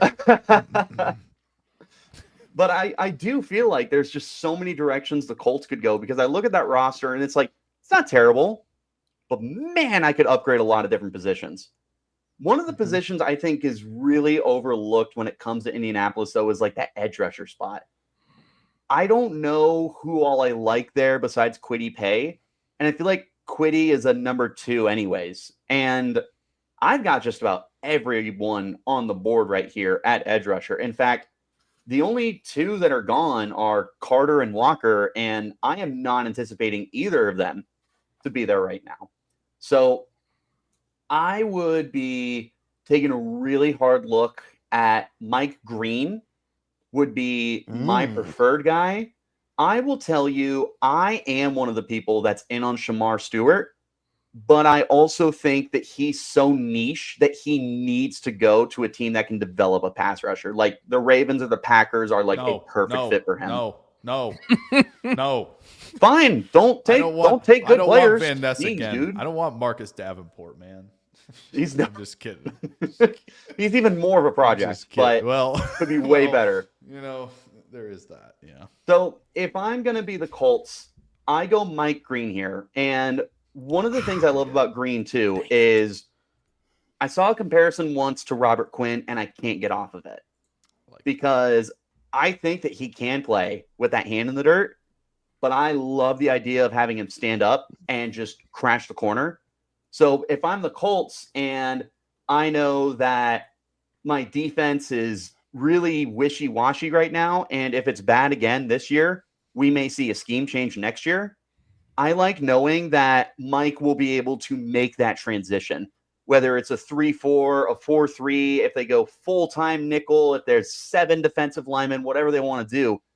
I feel comfortable knowing that Mike Green on this defense is going to be able to be really flexible with the schemes and not be specific to one spot. Like, an example, I like Nick Scarton quite a bit.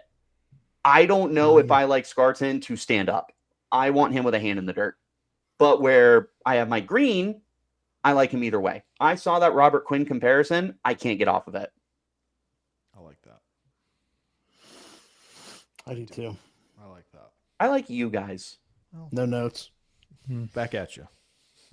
Yeah, truly no notes. Because, as you said, Indy, I mean, I don't know if there's truly a position that I'm like, I would be shocked if they went there. Like Jahad Campbell. Yeah. Big, fast, athletic. Like, obviously Green's another one. Athletic. Ballard's going to take I don't even know. I some don't know special who's athlete picking. position. I don't know who's picking for the. Jake, it's you with the Buccaneers. I'm just telling you, if I was running them, that's Jahad Campbell all the way. Oh, but yes. we're not there yet. We're already we're there. We're there. Yeah, the future has called to you, I think, with that one. But I do think Atlanta here. I think you can stay at edge rusher. I think when it comes down to it, Atlanta, it's going to be Mike Green or Michael Williams. Mike Green's off the board, makes it easy. We're going Georgia Michael player. Williams here. Georgia player gets that extra there. star. Keep him home. Yep. Georgia player. He's staying home. And truly with Michael, I think maybe a little more than Stewart. But again, Stewart was being asked to do maybe slightly different things, I think, than Michael Williams. Michael Williams got some run inside as well, rushing the QB. But, boy, when you talk about like playing with leverage, the extension ability, and then just shedding blocks as a run defender, he's so good at that. And I think you can kind of tap into that. He's not, I don't think, quite maybe the 2 to 3 year project that I think that Stewart is. Maybe more of the 1.5 year, I think, track for him in terms of rushing the passer. So staying home. Okay. Okay, I'm just upset about the Loveland slide, but I can't take him obviously here with the Arizona Cardinals. I mean, I guess I could, but Why not? I guess I could, Double but I'm down. not going to. Imagine the headaches you could cause. Yeah. Those Now, two. based off my list here, Absolute headaches. guys that have checked the boxes that are potentially in play here. Yeah, this guy checks every box for them. So this makes it super easy for me. We're doing Kelvin Banks Jr. for the Arizona Cardinals. Richie didn't like that. Richie's Where are you face on playing him? that. I don't know. Anywhere you like. Well, here's my problem. I think that Banks is left tackle. He has started left tackle every game since he got to Austin as a freshman. You just moved Paris Johnson Jr. to left tackle. He was playing at a Pro Bowl level before injury after starting his career at right tackle. So if you draft Banks, and for me, he's a left tackle, I am now asking Paris Johnson for a 3rd consecutive year to go to the other side of the line. And at some point in time, you need to have him commit to one spot. And I think you take him 6th overall, trade up for him a couple years ago to make him that left tackle.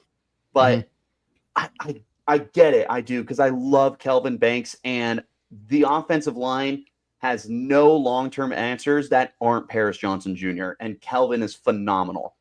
That's just my thing, is I'm super stubborn that Banks is a left tackle, but I know there's people who want to kick him inside. And again, this is not, I am literally just going based more off this list. I will certainly take your word more so. Don't do that. I'm not smart. Cardinals. But I'm just saying, I have no clue in terms of like what the Cardinals are thinking. All that I'm seeing here is Combine. They were there. GM and head coach. Pro Day. Oh, well, obviously. Pro Day, they were there. GM and head coach. The GM and head coach were at the Combine. Big if true. Big if true. Brought him in for a pre-draft visit. So, like, and he's literally one of 2 players that was the case for with all 3 boxes. So, I think Arizona's taking a Texas kid. Banks, Golden, or Barron. Okay. Yeah, I thought about Barron too, but where are they going to play him outside?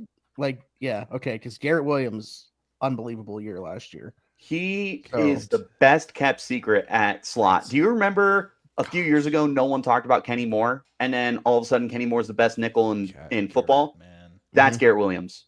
He's Kenny Moore right now. Like, you haven't heard his name yet, but as soon as the national media recognizes him, Yep. you're never going to hear the end of it. Oh, man, I remember him and all the injuries at Syracuse, and like it just tanked the stock. And it was like, man, if he could just stay healthy, here we go. Knock on wood, man. It's awesome that we're here right This now. this Truly. Brian in the comments. I'm curious what direction he thinks the Cardinals are going to go in the first round. I would love to know. There's a Brian in the comments. Brian. Yeah. Dude, I have a different shirt on. Look at this. There you go. So I want to know It's an what inside direction. joke. He jumps on all of the Cardinals podcasts that I used to do with Donnie. Oh, so we got to he's a get Cardinals get fan. back on that. He's a Cardinals fan, I'm guessing. Yes. So who does he want in this spot? That's what I want to know, because I don't know. again, Brian, drop a comment. my spreadsheet information here not telling me there's much in play in terms of what's on the board in the first round. Jade Barron would have been. Luther Burden, again, Emeka Ibuka, like some wide receivers. He said they're not going to take a wide receiver in the first round. Hampton and Henderson. I don't know. What are we doing in the first round? Shamar Stewart. You're the Bengals right now? D-line or edge. No, they don't take No. defense. Give them a tight end. I have the Bengals right now. They're Okay, all so in on Shamar 50 Stewart. points a game. So when I'm saying these players right now, I'm just saying who the Cardinals should would have been I meant D-line and edge is what Brian said. Oh, we're talking about the Cardinals. Yeah. yeah. I for thought we had Arizona. moved on. No, you're good. You're No, good. no. See, I just because obviously if Bengals- Brian's a Cardinals fan, I was thought just curious Smitty to was what he forcing my wanted. hand real quick. No, It's like, no, I'm no. putting restrictions on the Bengals. Like, you have to do this. Yeah. Okay, but we can move on. I was just curious as to what Okay. he said. DL edge guy. So Shamar Derek Stewart, I Carmen guess, would could have be been the guy. interesting for them. Well, funny enough, we don't need to play games. I'll just take Shamar Stewart right now. With Trey Hendrickson looking for a trade, you got to replace that production somewhere. I mean, it's a little bit of a I don't know if you're potential. You're not going to replace that production, maybe at least at first. But if Shamar Stewart hits his potential, maybe down the road he could replace that production. It just depends, because I mean the dude was. If you just look at the size and the traits, he has a lot to like. But then you look at what he did actually from a statistical standpoint in college, it never really like showed on the box score. So I mean, like 1.5 sacks last year. That's crazy that someone that big had only 1.5 sacks. But I just think that you got to replace that position with, and I look at it kind of similar to how I look at the Dolphins. You have to replace those guys, and even though they're not going to do take that, Ezeraku. I'm saving him. You're saving him. Time out. Who else he got? Who else? He got? Phrasing. Who else he got? Phrasing. Mr. Weeks. Anyway, also it's the Bengals. I don't want them to take the player I like better. Why would I want to do that? Fair, it's fair, but I mean, you gave Richie and I both divisional Insider. rivals. yeah, That what is was I true. expecting? I mean, One I will thing- say the two that I was looking at, basically because of and Smitty, you could probably back me up on this because you were looking at it. They had a combine meeting with Stewart, and Nick Amenwari had a top 30 visit with the Bengals. And so those were the two that I was really deciding between. And I figured because you're losing out on Trey Hendrickson, if a trade actually does go through before the season starts. Walter Nolan.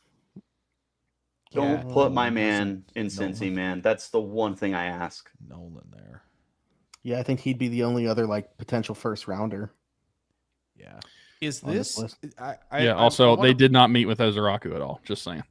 Yeah. Well, they don't like good defensive. They don't like players, I good. guess. They don't like good players. I can't. They I can't like help Miles it. Murphy. So And if they get good defensive players, they don't like them so much they let them walk. So there is that as well. well, I know Cardinal fans are very excited to get their Trey Hendrickson jerseys pretty soon. Well, there you go. I mean, I'm also expecting the Bengals to probably take like Tyler Booker and just say screw defense. Well, that was the other thing I was going to ask, right? We've heard recently, like early this week, about Gray Zabel being a teens selection. I know that he was popular to Seattle, even after the kind of the combine and stuff, and that seems to have popped up more. Do the Bengals consider that? Do they consider Donovan Jackson? Do they, obviously you mentioned Tyler Booker. Is that where these conversations start to begin with, kind of like with Cincinnati, or do we think they could start earlier at all? I think Cincinnati could take a guard. I think they're in a position where the value isn't terrible for taking a guard. Like you can get away with it at 17, but also for how bad their defense was, I feel like they got to look to improve the defense, because you have the best offense in the NFL, and your defense is the reason you miss playoffs. And it's a defensive heavy draft, like you mentioned. Yeah, it makes a ton of sense. I'd say Miami 13 will have like some guard conversation starting at that point. That could be. But anyway, Richie, you're on the board with Seattle. Already back? Holy cow! All right. Every 4 picks. Is this Shedeur? No, it is not Shedeur. I am pretty much between two guys right here.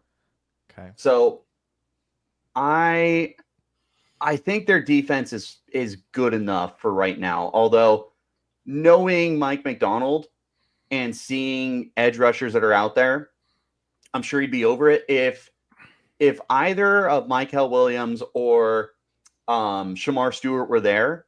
He would love to get his hands on that because of what he did with Odafe Owe in Baltimore. He just helps develop those guys. So neither of them are on the board. We all know that they got to improve that offensive line. They got left tackle figured out with Charles Cross. Healthy Abe Lucas is good at right tackle, but there's your caveat. Yeah. I ain't got much going on the interior of the line. I've got Gray Zabel sitting here, who has played left tackle, left guard, and right guard, and is now projected to be a center in the pros because, that's how it works. And I've got Tyler Booker. And I'm not the biggest Booker guy in the world, but I also just see like that 1970s kind of interior offensive lineman mentality of like, hey, man, I may not be the fastest guy in the world, but that turf is about to have a cartoon shape of your silhouette just marked in there because I'm going to run your you-know-what over. So those would be the two I'm thinking about. And I think I end up going Zabel here, and I will go Gray Zabel here because I know for sure that he's been good at guard, and I love that I can make that gamble with him at center.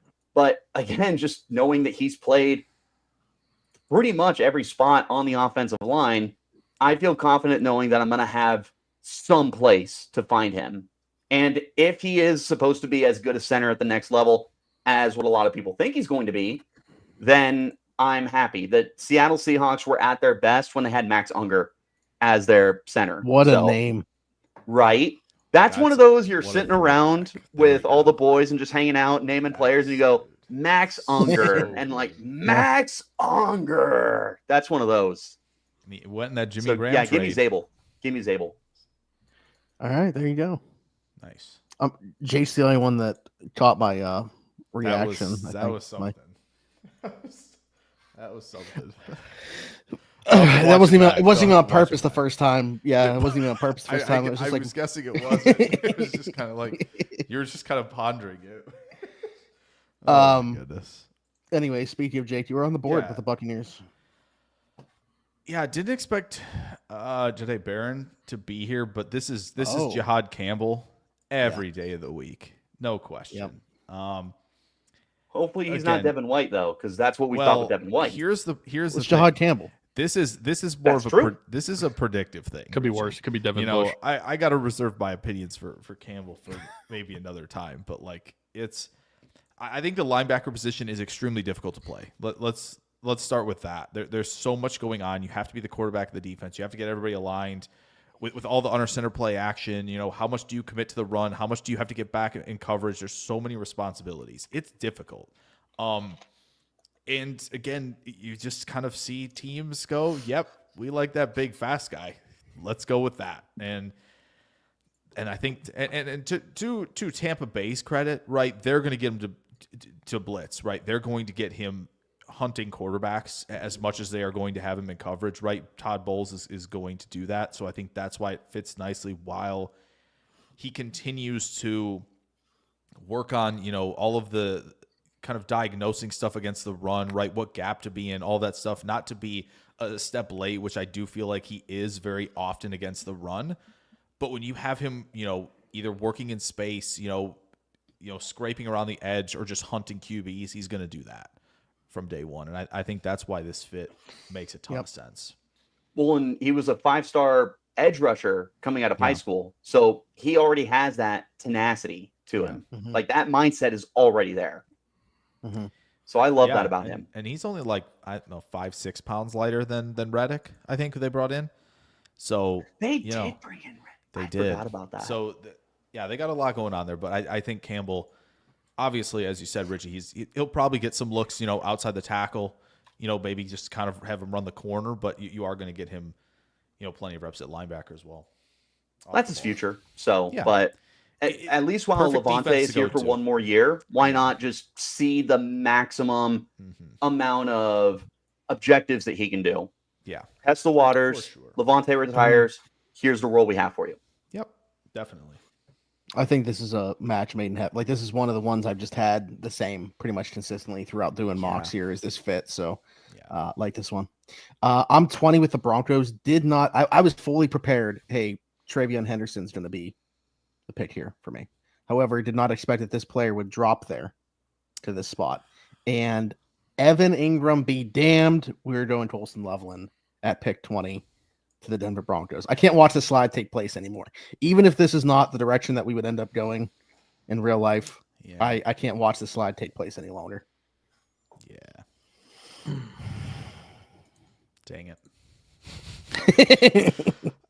Where did he need to get? He made Bo Nix happy. Where are you hoping he would get to? Listen, I have said this, I think, pretty much since February when I first watched him. Yeah.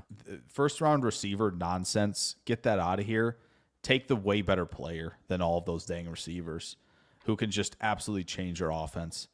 I think we're underselling what Colston Loveland can be as a run blocker as well. Truly. And he's hovering around 250 where he needs to be.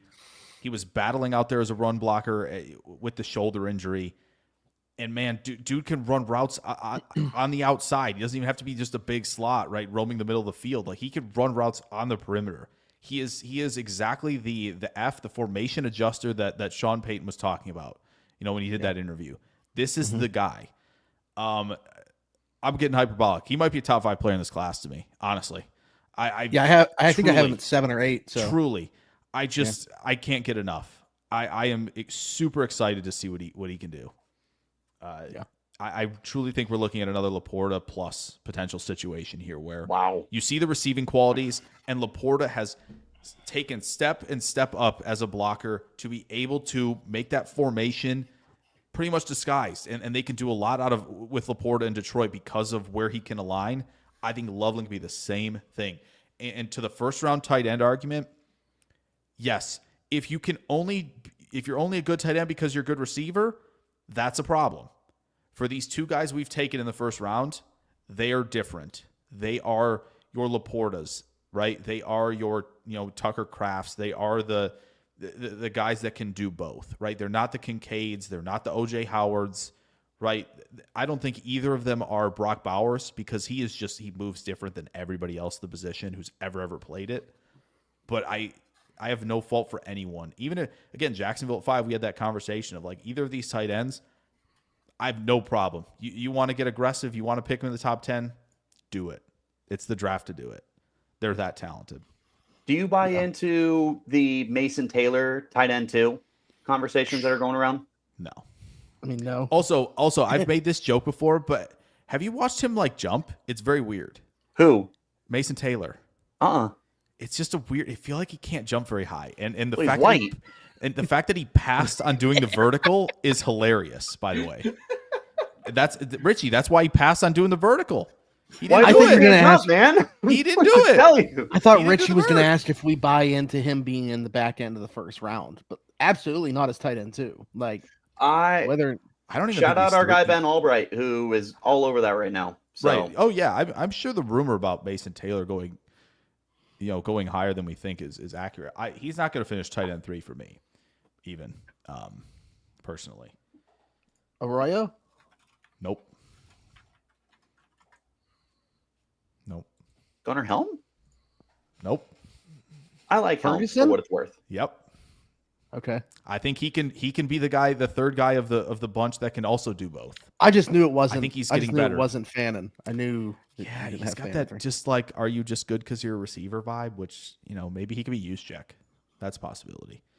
Is maybe the role for Fannin. Not to get off track. But. A lot of people here are here strictly for the Steelers pick. I'm assuming Tyler There has we the go. Steelers. No pressure, Is this a Steelers Tyler. podcast or something? No pressure, Boy. Tyler from Donnie here. Got a but, lot of great options. I will say there On. are some And great options. Brian, my hands are clean of this.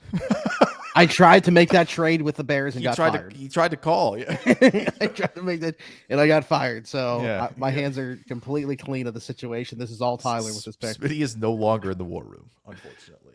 I will say, if this is how the draft played out for the Steelers, I think sitting at 21 and they are looking pretty.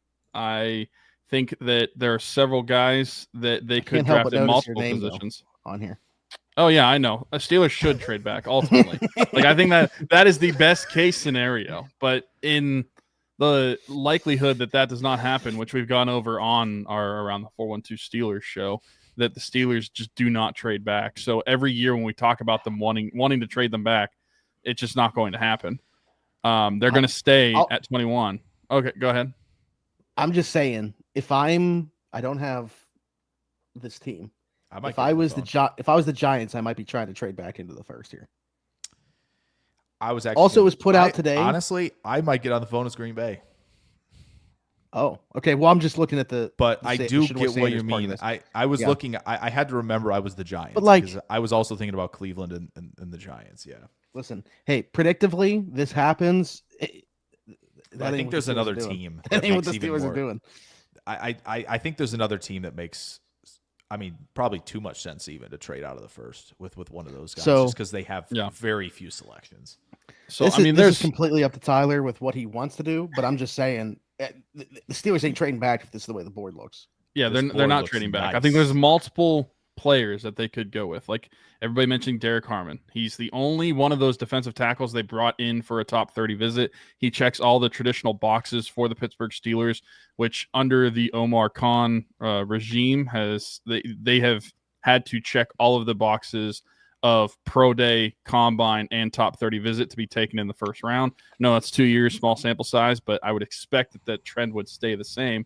Derek Harmon is the only defensive tackle that fits that box. I like Walter Nolan. I have talked a ton about how I like Kenneth Grant for the Steelers, and I think he would do well with them, but he doesn't really check that box. They also brought in Nick Amenmori for a top 30 visit. That's another option there. Another guy that I really love I just talked about him a little while ago, to how he could marry my daughter someday. I love Emeka Egbuka. If the Steelers were to trade George Pickens at some point, they got to replace a receiver, and Emeka Egbuka is the one that I would be looking at right here. And then obviously there's Shedeur Sanders, and a lot of has been talked about the quarterbacks recently, and so that's a popular opinion of Shedeur Sanders going to Pittsburgh. But traditionally, I'm just like looking at what has been talked about for the longest amount of time, and I think that. Right now, I'm really looking at Derek Harmon. I'm looking at Amenmori. I'm looking at Emeka Egbuka, but I'm also taking Shedeur Sanders. It's the quarterback. I'm not saying this is also kind of I should put a little asterisk on it, because I'm not saying this is what I would do, because if Tyler, were the GM, I am planning on trying to make a move in the 2026 draft. However, please pull up the chat. I don't think that there's a chance that if Shedeur just falls to 21, that the Steelers are not taking him. Oh no. That was Even if Harmon is on the board. The Saints, huh? Yeah, even if honestly, it was. But I genuinely feel like the Saints will take Dart over Sanders, and I do think that the Steelers would take Sanders if he's there at 21. There's no chance they're trading up for him. I even think if it's 2 or 3 spots, I don't think the Steelers are going to move to take Shedeur Sanders. But if he falls into their lap, I feel like they would force their hand and they would take him. Even though, like I said, I personally would rather wait for 2026 and see what unfolds there, because I feel like the Steelers have so many options that they could play with. Like, my personal opinion, based off of checking the boxes for the Steelers, and what I would go with is Derek Harmon here. But based off what I think would happen if this is how the board fell, Shedeur Sanders is not going anywhere else. He would be a Pittsburgh Steeler. I have no problem with the pick.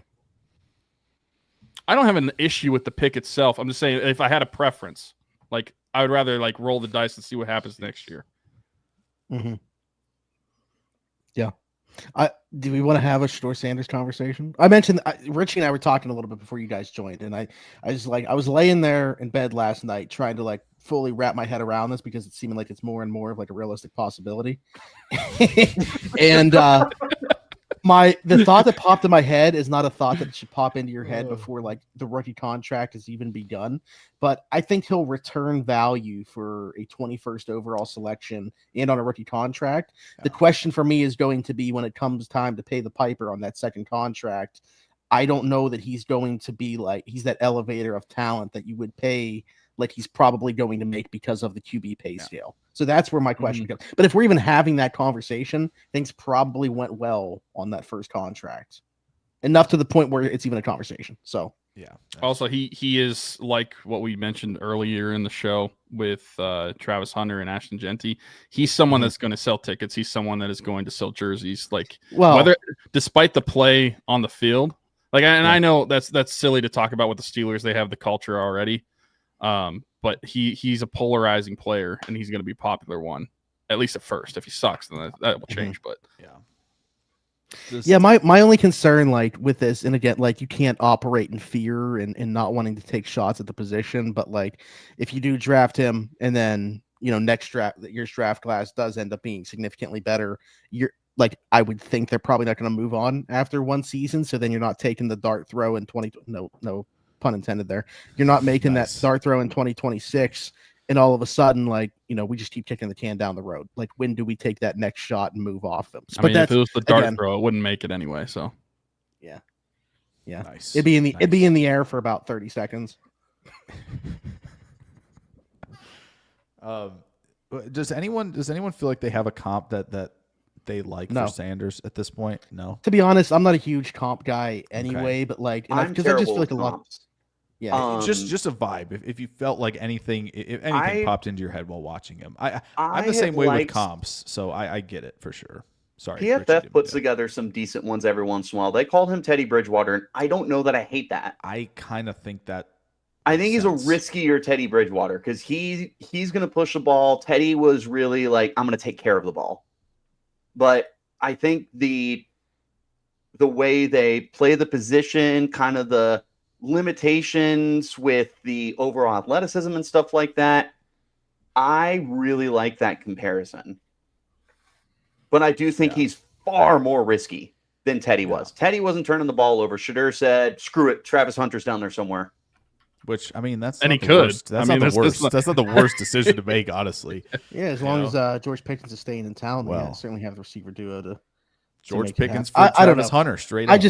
I feel like there's so few Shedeur Sanders takes that I can actually get on board with. It's either way overrating or way underrating. At this point, and I get it. This what typically happens during the draft, but I don't know. Like I said, I have an early second round grade on him, which means first basically because he plays quarterback position. So I think if you're looking for absolute ceiling, I think Geno is where you would put probably the absolute cap on his play. I think you can turn the sliders anywhere between Bridgewater and Geno, and I think I can see that vision. If if you want, I think the best analysis I've seen on Shedeur is from Thinking Football, their YouTube channel. I think is a really solid look at all of the accuracy that I think is really, really good. but I think like the anticipation has to get so much better. Like he is definitely throwing to guys when they're open, when they're turning to him, right? When they've exited the break. That's really, I think, where you can't have that hesitation, right? Sometimes, you get into that. And again, the patting the ball at the pro day wasn't the concern, but there is some of that on film that I think is actually showing some hesitation. So If you're not I a Pirates fan, you wouldn't really understand that comment. I'm sure they do Look, still. Yeah. But yeah, I don't think that has to do with baseball, man. No, it does. It does. But No, it doesn't. Not this time. Not while I'm here.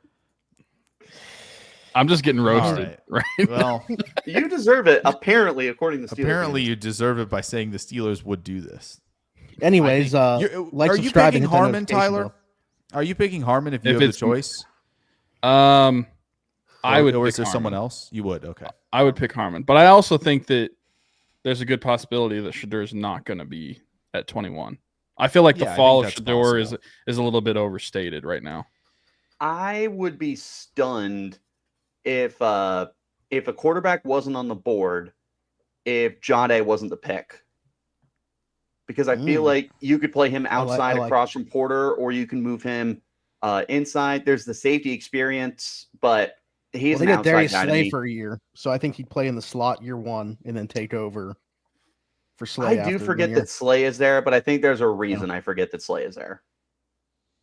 I mean, he's 34, but like Dude, as he long is as what he is. He called yeah, a he still did great. last year. Yeah.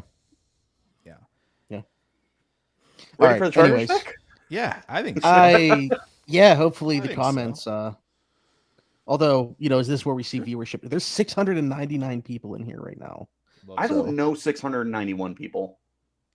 Well, I said Same. 699, but Same. That seems No, crazy. I don't know. I don't know 500. I know we appreciate 3 everybody being people here, in by this the- hey. chat and a handful of others. while you guys are pissed about everything, be sure to like, subscribe, and hit that notification bell. Anyways, Great time to hit the thumbs up. for this. If- Play the Game Changers ad. Shout out the everydayers who are here every day.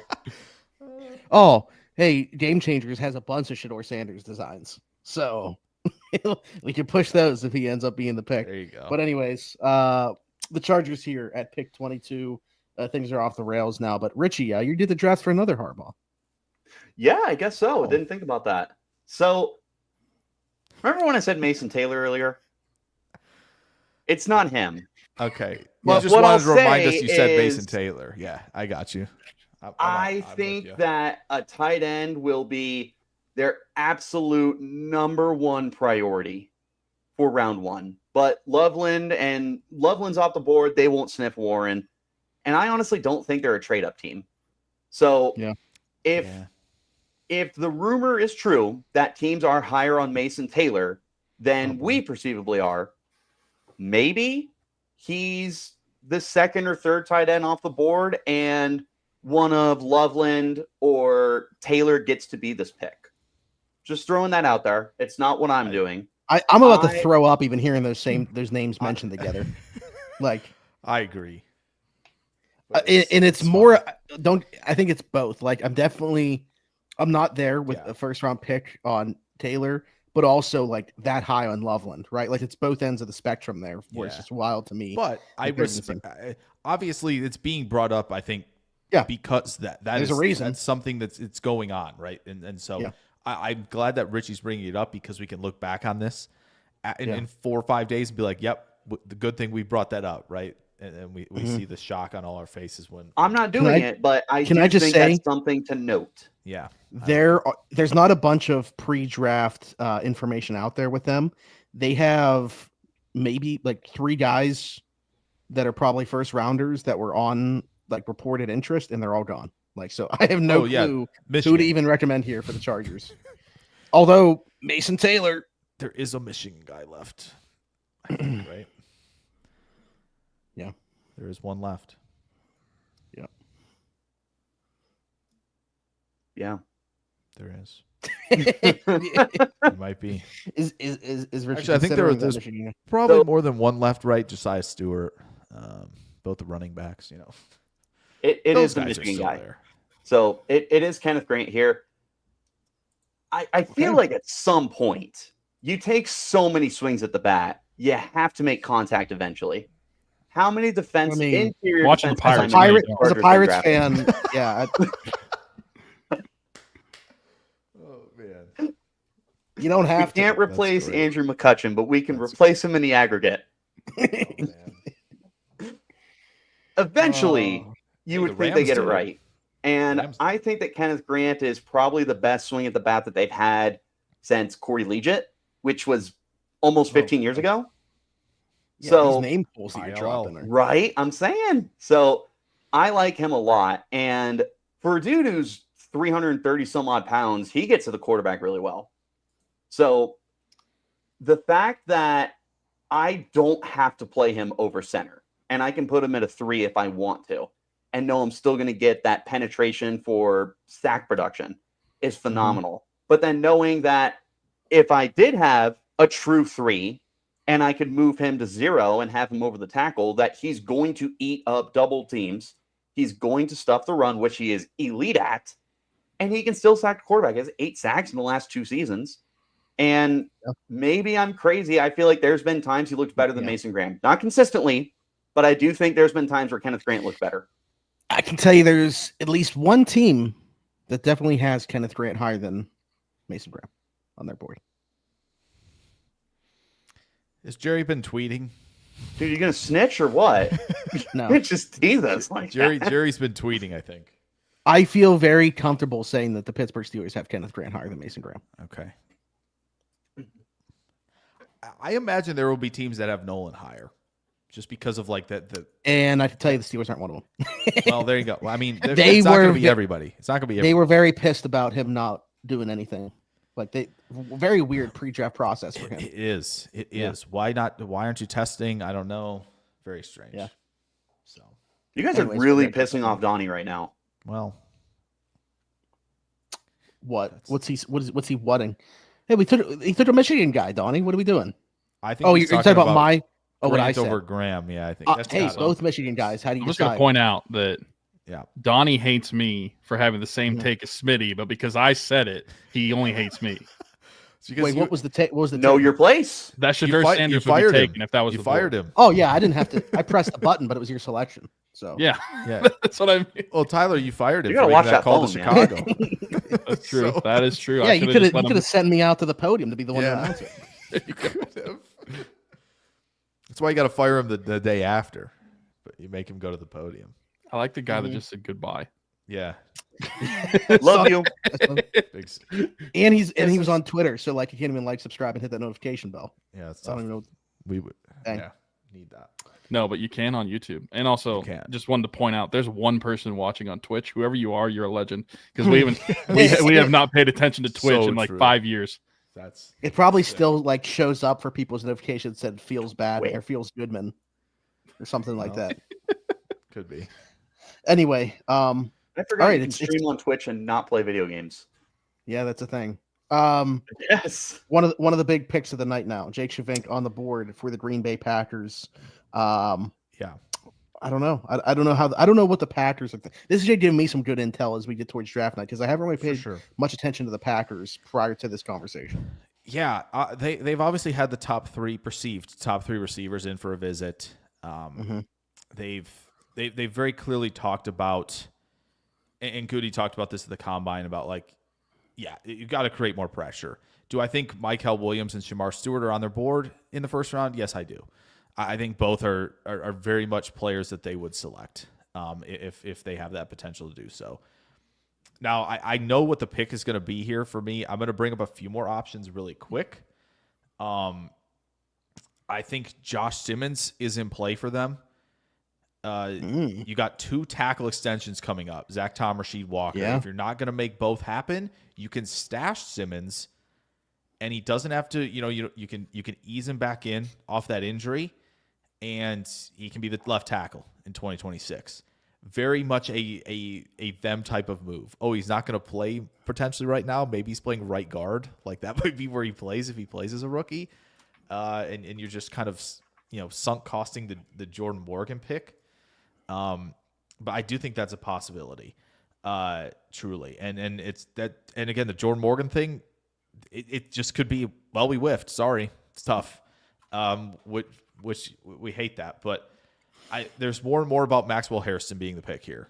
And if guys like Harmon and Nolan aren't available, I think that's possible, especially because of the reported jump from 183 to 193 pounds, which is, I think the Packers are much more comfortable with because he has that elite speed.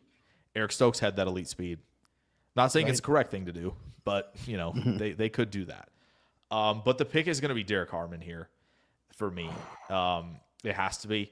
This is A+ tier 1, whatever you want to call it, fit for them for two reasons. One, he can create pressure from the 3-tech spot. No doubt about it. You watch him, even at his height, be able to bull rush, be able to turn the corner, two-hand swipe, all that good stuff to create pressure. However, I was very pleasantly surprised watching him take on double teams and free up his guys at the second level to make plays. And if he can do that the 1-tech as well, now he can wear multiple hats and wear both hats very, very well for you. You don't have to have Kenny Clark at the 1 all the time. You can have Harmon there. You can move guys around. You don't have to have Devontae White out there a ton.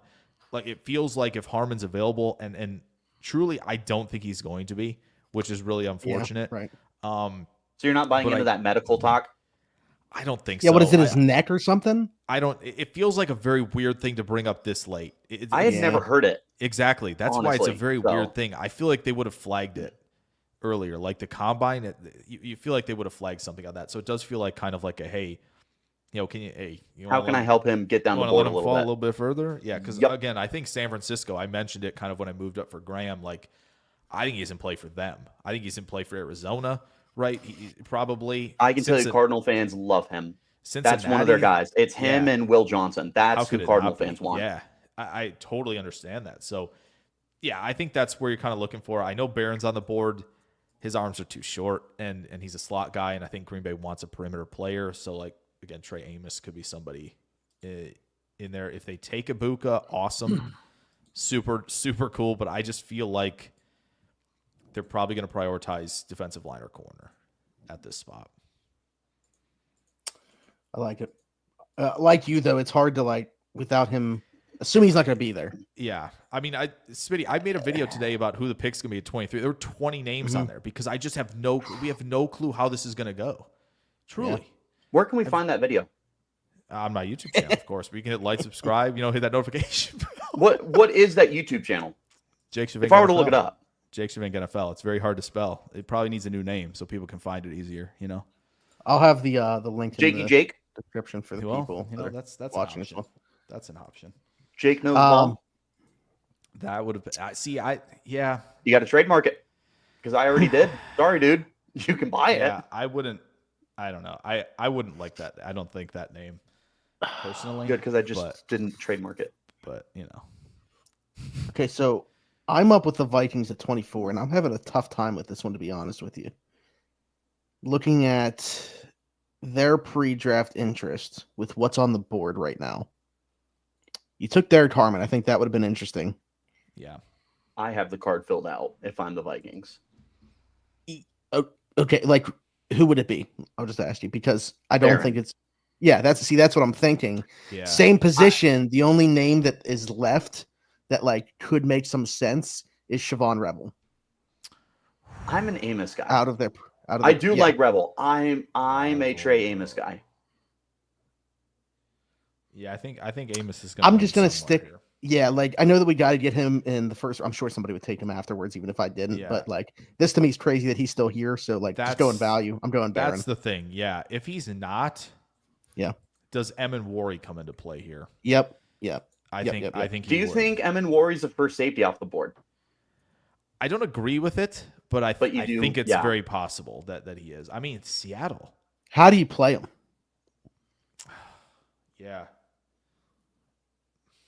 It's funny that when because Packers fans have brought his name up, funny enough, which is I'm like, okay, sure, but I'm so sure he's got, I don't know, some of the angles and some tackling is I don't know that he wants to tackle. Concerning me, yeah, that concerns me relative to some of the other safeties in this class, but obviously the athleticism, right? You look and you go, oh, that guy tested like that and he's that big. oh, could he be Cam Chancellor? And then you think of Seattle and you think of McDonald's defense and Oh, you go, wow. oh, could he be Kyle Hamilton for them? Yeah. I mean, no one Yeah. could be Kyle Hamilton, to be fair. But Athletically, that dude is like one of one. yeah, for sure. Em and And- Worry, Yeah. Yeah. And you know, like 99th percentile Yeah. across the board or something like that. yeah. He's a freak. Yeah. Yeah, I don't know. I love, Split I love that safety, Donnie thought linebacker Tyler looks, Hurnley was Tyler Weeks here. Oh. He's getting the Tylers mixed up, but he was going at him in the geez. chat about it. Oh man. All right, but anyway, That's a little embarrassing. Happens to the best of us. yeah. So Jade Barron here, the pick for the Vikings. Don't know that I've seen that a ton, but just love that value. I mean, him being there is kind of ridiculous. I think the conversation for him starts way earlier, but he fell in this scenario, so I'm just taking that value and running with it. 25 Houston Texans are up next, which means Donnie's favorite mock drafter Tyler back on the board here. for the Yeah, I'd Texans. love to bring up this real quick while it's my pick. I am Don't read it. Monetization. monetization. Yeah. We never said it, but I'm at an all-time high in my fame on this chat. The Texans one was tricky for me because I feel like there's Well, I think Donnie thinks they've all been tricky for you, but That's true. That's true. But when I look at the pre-draft like interests in the players, I'm looking at a couple guys, but one of the guys I'm looking at should probably definitely not be taken over a guy still available. And the other one, I'm questioning whether I should take that position. But I'll be on. I'll just tell you what I'm thinking. So if it were me, I'd be looking at Josh Simmons here, but they did not meet with Josh Simmons, Which is dumb. I don't think they met with him at the combine or a top 30, at least according to the list I'm looking at, which is interesting to me because I don't know why. Maybe when they met with Donovan Jackson, they were like, "Hey, tell us about your teammate." Yeah, that's true. That's true. I like to some degree. I think you gotta, especially at this point, because like you could have players that slide. Yeah, where it's just like they didn't think he was going to be on the board, and they're just like, "Oh wow." Like, we know maybe we messed up not doing our homework prior, but like we can't pass this up. Like I just did with Barron. Like, yeah, I think there's a case. Yeah, and I think that's fair. Like Josh Simmons is definitely the one I'd be looking at. The tackle they met with that I think would be a little bit of a reach here is Josh Conley Jr. But they actually did meet with him and they have interest in him. And then I'm also looking at running back for them because I don't love their running back depth. And Joe Mixon, while he did have a good year, how much longer is he actually going to play? Like 30? Yes, I think that all the time. Thank you. He's 28, which I mean isn't like is super 30. old. Which for running back, that kind of is the new not 30. everybody's Derrick Henry. Injury history with Joe Mixon. I don't really love the thought of them just like not I heard really you, Smitty, addressing don't running worry. back in this draft. That was nice. I said a nice thing. But man, so I'll ask you guys too. Pretty much doing what Smitty did last pick. If you were that, would you go Simmons or Omarion Hampton? Because they met a top 30 with Omarion Hampton. Simmons for two reasons. One, I think it makes the most sense for them with what they're doing with totally reshaping their offensive line. Two, I don't know that we're going to be able to continue this YouTube channel with whatever Donnie's going to say if you take a running back. That's true. So, I think that's fair. I was hoping you were going to bring that up as point too. I'm not even looking at the chat. Is he freaking out? Yes.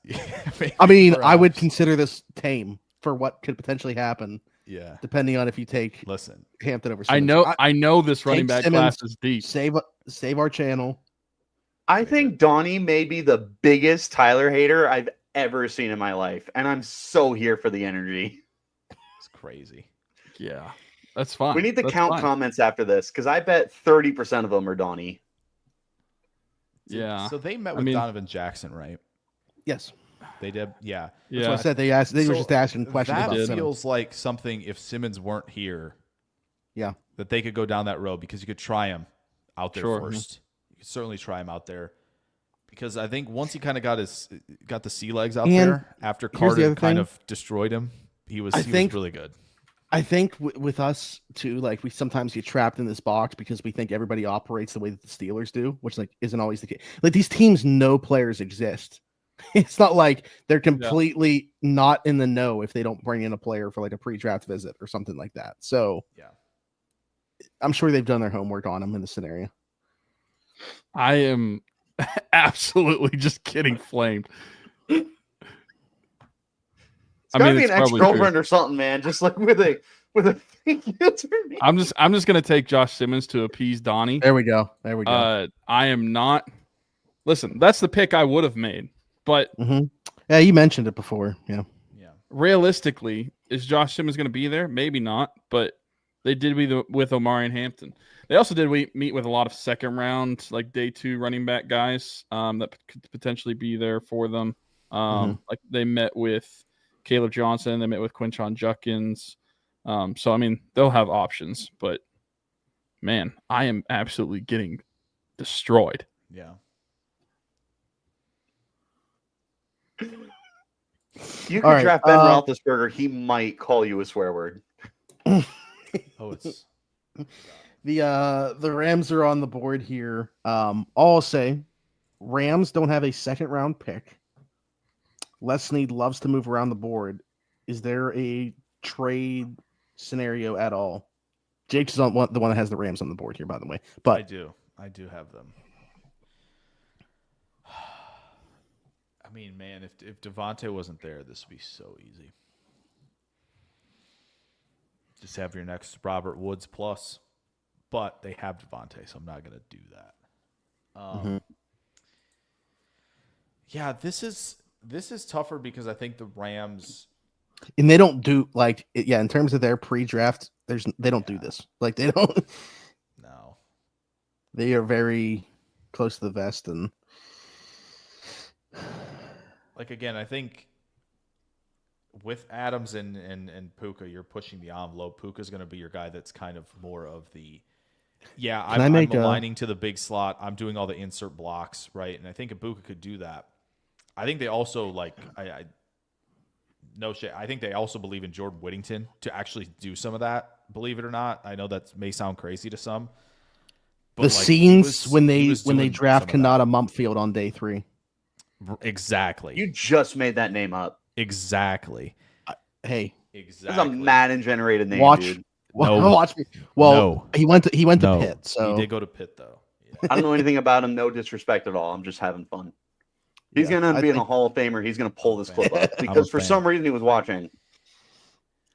Get flamed for life. I think he does follow me, so he might be. My man, I apologize. It ain't like that. This is tough. Nobody's interested. The reason that's the reason. I mean, obviously, I'm the Giants, but man, fourth QB, a fourth one. It's Milrow. So if the Browns are honestly the team to watch for Milrow. I was gonna say, is anyone calling right now? Well, I was just probably gonna call Philly. Being honest, I'm lazy. I'll just call Philly. Say, listen, we gave you Barkley. How about you let us come back into the first year? I'm gonna tell you to kick rocks. Yeah, I have. I don't think they should. I think we gave them we gave them a great player.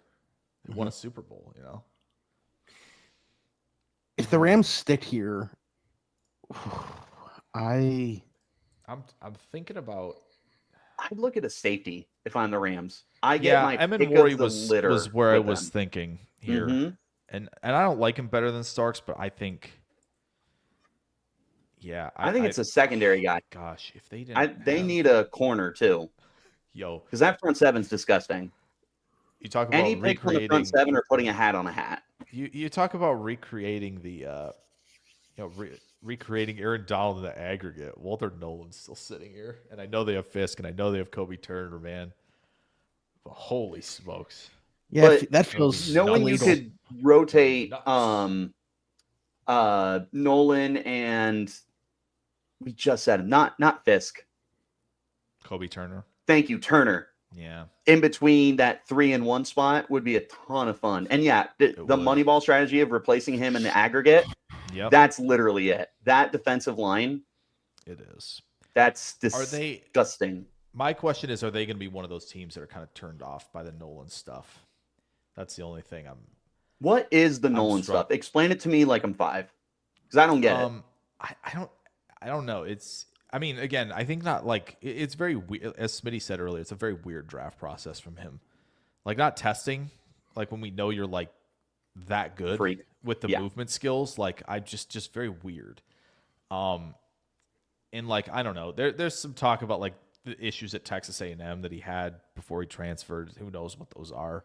NFL teams would have better knowledge on that than we would. It could be a smokescreen for sure. Again, Nolan might be a guy who gets picked in the teens, and we're still sitting here with him on the board, right? So, so there is some of that. Dude, Nolan could go top 10. Would not blink. He can go to Carolina at 8. Makes all the sense in the world. If he hits the ceiling, he's a better player than Graham is. Yes. Definitively. I think for sure.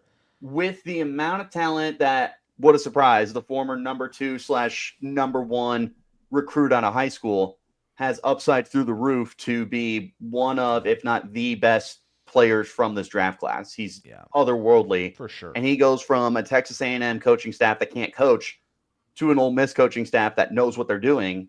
And he explodes. Sure. It's not a coincidence. And I think he's really trending upwards. I don't think we're even close to seeing the best out of him yet. I think, when it comes down to it, I think it's 4 names. It's Nolan, it's Evan Worry, it's Trey Amos as well. Yeah. And it might be Jalen Milroe. Ooh. Would the Rams think about the plan beyond Stafford at all? Would they think there isn't one?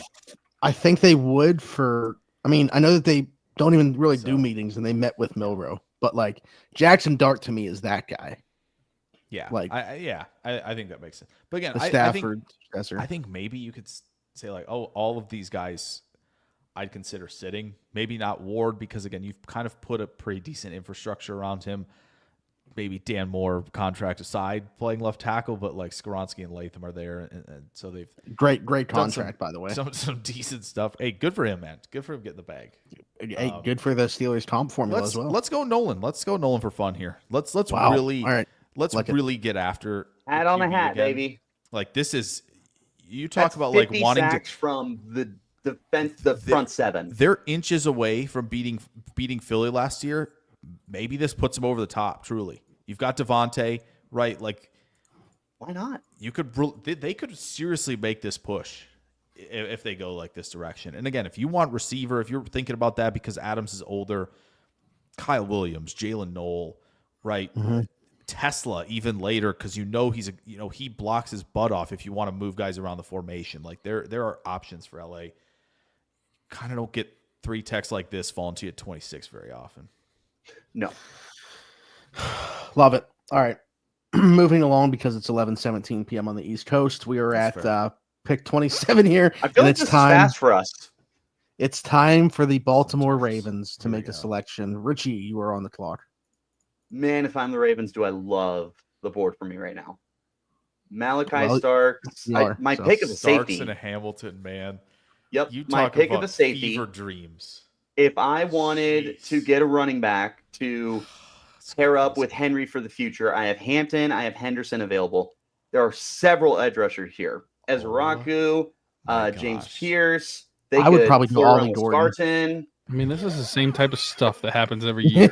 Every year. The Ravens draft well, and I hate it. Richie, Luther Burden and is there. Henry and Henderson is nuts. Who's fumbling? Who's catching either of them? It's Lamar. Who's catching either of them? It's Andrews dropping the ball. That's it. That's the only thing. It's Lamar. I am not in that camp, actually. Just so we're clear, I'm not in the camp of trade Andrews or hang him from the ceiling. I am not in that camp. I love him. Henderson and Henry. The heck? Nuts. The heck is in that camp? Probably Donnie. Probably people in the moment, People in the moment certainly were. Oh, boy. Okay. You could also take a look at Trey Amos here and take Marlon Humphrey and move him into the slot full time, which, as crazy as that is, he has played even better than an all-pro level when Baltimore has been able to move him into that nickel slot.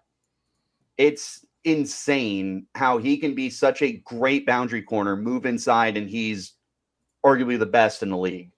So you could do that and then have Nate Wiggins opposite him. And now you've got a young duo out there. Yeah. There's so many directions they could go.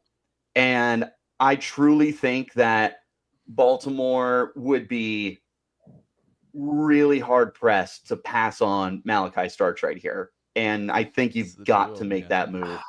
Especially it's Starks. I love especially so much. Any thoughts to Baltimore like an loves- Ollie Gordon? Or... Baltimore loves 3 safeties. In 2023, when they had the best defense in the league and they went to the AFC Championship game, they won that had game, or- Kyle Hamilton, who was phenomenal. Marcus Williams was still good before he turned in the dog water, and Geno Stone was leading the league in interceptions. The next season, Stone is gone, Williams stinks, and the secondary's bad. Yeah. But you see that Ardarius Washington starts to come on at the end of the year. You add Malachi Starks, you have 3 safeties again. And this defense, which got better down the stretch, suddenly may have plugged their biggest hole in the defense. And don't forget that Starks can move all over the place. He's got some experience playing outside corner. I'm not saying play him there, but he's played all over the field. So at 2 chess pieces, like Kyle Hamilton and Malachi Starks, it's insane. And again, Baltimore loves 3 safeties because Ardarius Washington is no guy to look over, and that's not a short joke. It brings me back to the one time I spoiled the pick when Smitty and Tyler were trying to stay away from it in our Twitter chat of What a jerk. just screaming in the chat in all caps that Kyle Hamilton was a Raven. I just love that moment on their draft stream for a few years ago. I went, and I would do the same thing if they picked Starks. I'm almost positive I'd do the same thing. It's nuts. Yeah. I hate that the Ravens are good at drafting. So Every year, I have guys, to the pick birds in Malachi Starks purple here. and the birds in Kelly green. We only let to them get choke away in with the stuff, divisional man. round, baby. We let the Ravens and the Eagles get away with stuff all the time. It's nuts. You guys let it happen. I was really hoping Green I Bay could drafted talk 3 into the- safeties last year. Ollie I would Gordon love to do pick. it, but Ollie Gordon, Marcus Yarns. Gordon. Dude, if he could have come out as a sophomore, he would have been a top 15 pick. Now he may not get drafted. Yeah, Yeah, well, if the Steelers wait on running back until day 3, I think it's a possibility. They'll just He replace. does have a lot of Najee to him. Yeah, he's like 75% version, maybe. Yeah. Anyways, next pick. Now we go to 28, which is the Lions. Oh, which is me. What what to do? What to do? Detroit came up short last year. What do we need? Come up short every year. What to do? I mean, edge. Oh, I don't know how you can go anywhere that's not edge. if you're I'm Detroit. making this pick because I think he's going in round 1. Got to make sure he gets in there. I'm I'm going Donovan Ezeraku I agree. out of Boston College. Yeah. You know, you said that about Marshawn Nealon last year too. I did not. There's no video evidence of that. Yeah, But- I'm going to need that submitted into Exhibit Ezeraku A. is going to be first round. We talked earlier; he could be top 10. Wouldn't surprise anyone. Yeah, That's how fun this draft's going to be. for sure. Does that sound? Sure. I'm slamming my desk. Yeah. Oh, was that was take? Yes, that's who I was going to take. Interesting. I mean, that's fair. He's probably my favorite take edge rusher Pierce. in this draft. You can take Pierce. It's fine. Could You're good. definitely could.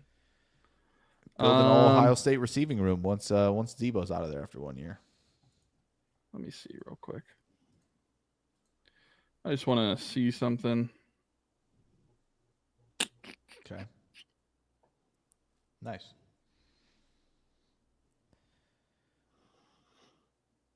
I feel. Are there any guys that like we think right now in this? Like, I need to get this guy into the first round. Like just based on. Say again. Are there any guys that are still? I know we each have one pick left, right? Like Emin Warry's probably somebody that jumps out to me of like probably need to find a spot for him somewhere here. But also It's so weird. Amos is another one where I feel like I should Maxwell ask Harrison's going to the Donnie draft. I was going to say Harrison's going to the Harrison. draft. It's crazy that Burden is still there, but it also sounds like Burden is going to fall. Yeah, it does seem like that. Hey man, we were talking about like with All the way to 50. Ted McMillan maybe telegraphing his routes. Let's take it a step further. Be Luther Burden, just not run them sometimes. So Luther Burden is Deebo Samuel. Take it for whatever that is to you. Watching his targets at Alabama this year made me kind of understand the frustration a little bit. Yeah, we only have one running back right now. My guy, that's not happening. Yeah, guy I agree with that. Just throwing balls into a different county his way. It's nuts. that Alabama game was disgusting to watch for him. I feel for him there. I mean, Washington could be a team for running back, right? Yeah, and that's what I was checking on. I was seeing if they met with Hampton. Just Brian Robinson and 75-year-old what's his name? Eckler. Is he still there? Yeah. He is. Is Brian Robinson the oldest running back who's like 25 years old ever? Probably. Yeah. I don't know why I hear his name and I think he's 40. Well, I don't really have anywhere better to go with this pick. I think running back's on the play. You took my pick anyway. I'm going to take Hampton. Okay. Wow. That's another one of like dunk for them. That's another one of like, hey, let's make sure that we get this guy in the first round so we can at least say we got it. Hold on. But, sorry, I Washington. Sorry, Washington. It's on you. Donnie, are you still here? I need your permission. Let's take it. Sorry, I already did it. So, Chris Rodriguez. That's true. Big up. Yawn. Chris Rodriguez. Yeah, I mean, if I'm in Washington, I'm either looking at Hampton or Henderson, but I'll go Hampton. Happy. All right. We're on the Buffalo Bills. Pick number 30. I believe this is Richie. No, I'm wrong. No, me. I got the Chiefs. Nice. Okay. Correct. Cool. Yeah, so I think this is one of three players. Simply because I think that the defensive tackles go, right? I maybe could talk me into Tyleek, but I feel like they're going to have opportunities a little further down the line. What I don't know if they're going to have opportunity to do is select like a corner like Amos or Hairston. And then obviously Emin Warry's still sitting there as well. That's Cole Bishop. Okay, cool. You drafted him. That's nice. How nice of you. And obviously Damar Hamlin. Awesome to see him, making plays for Buffalo this past year. But yeah, this is difficult because I think like all three of these guys, Emin Warry, Amos, Hairston, could easily all be first rounders, no question. You mentioned to me, Harrison's going to the draft now. Yeah. So Tyler Huntley's saying Ibuka. I don't know, man. They got enough slot players for one team. That's the problem. They need too receivers. Many. They have too many. There's no outside guy. Like, actually, probably Ibuka's probably the best guy for the outside on that entire team, which is saying something. Desire him to stay in the slot. You can't, and you can't have Buffalo Bills trying to trot out. They run those like quads, and they're going to have four guys sitting in the slot. It's going to be Shakir, Ibuka, Coleman, and Kincaid. They're all just going to be running around over the middle of the field with no spacing. That's the new offense. I can't believe Kincaid's still on the field. Well, yeah, because again, he never didn't do the tight end part of the tight end thing. He's doing the receiver part. So this isn't obviously for this pick, but I'm just going through. Yeah. Isaiah Bond, literally every possible thing the Bills could have done, like combine, pro day, pre-draft visit, private workout. I don't know where he gets drafted. Does he? At this point, after I think he would drafted on day 3. I'm not a lawyer.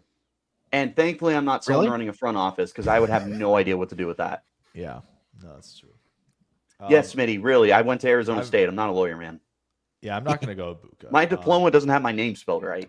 I would be between, just for my unsolicited advice here, Trey Amos and Maxwell Harrison with a slight lean towards Amos just because Bean was at his pro day, was not at Harrison's. Yeah, I'm going to go Amos. I think, again, Harrison's I think he's going to be picked the first. I think there's a few spots for him. This might be one of them, but yeah, Amos, the size, the ability to play in zone coverage, the way he affects the catch point, I really like a lot of what he does. And I know maybe the one thing is kind of the deceleration coming back to the football is maybe his biggest question. And I know the agilities kind of reflect that in the testing because I don't think he did both.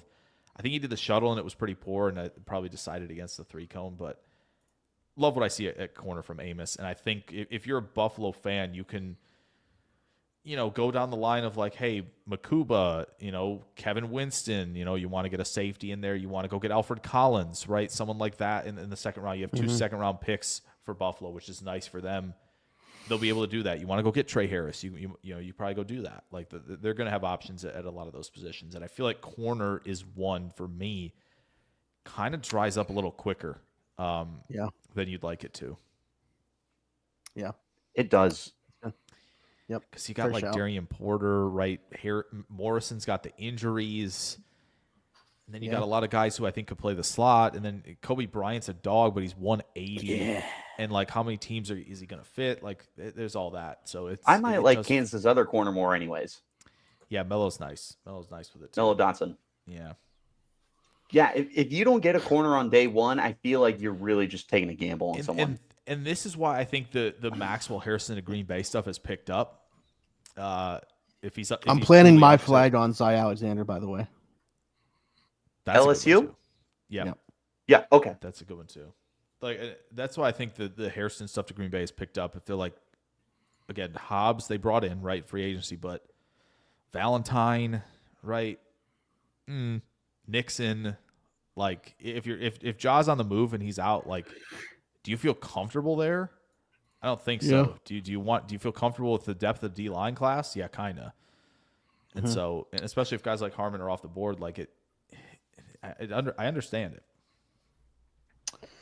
Well, Richie, the time has come for you to make the Kansas City Chiefs get back into the Super Bowl again.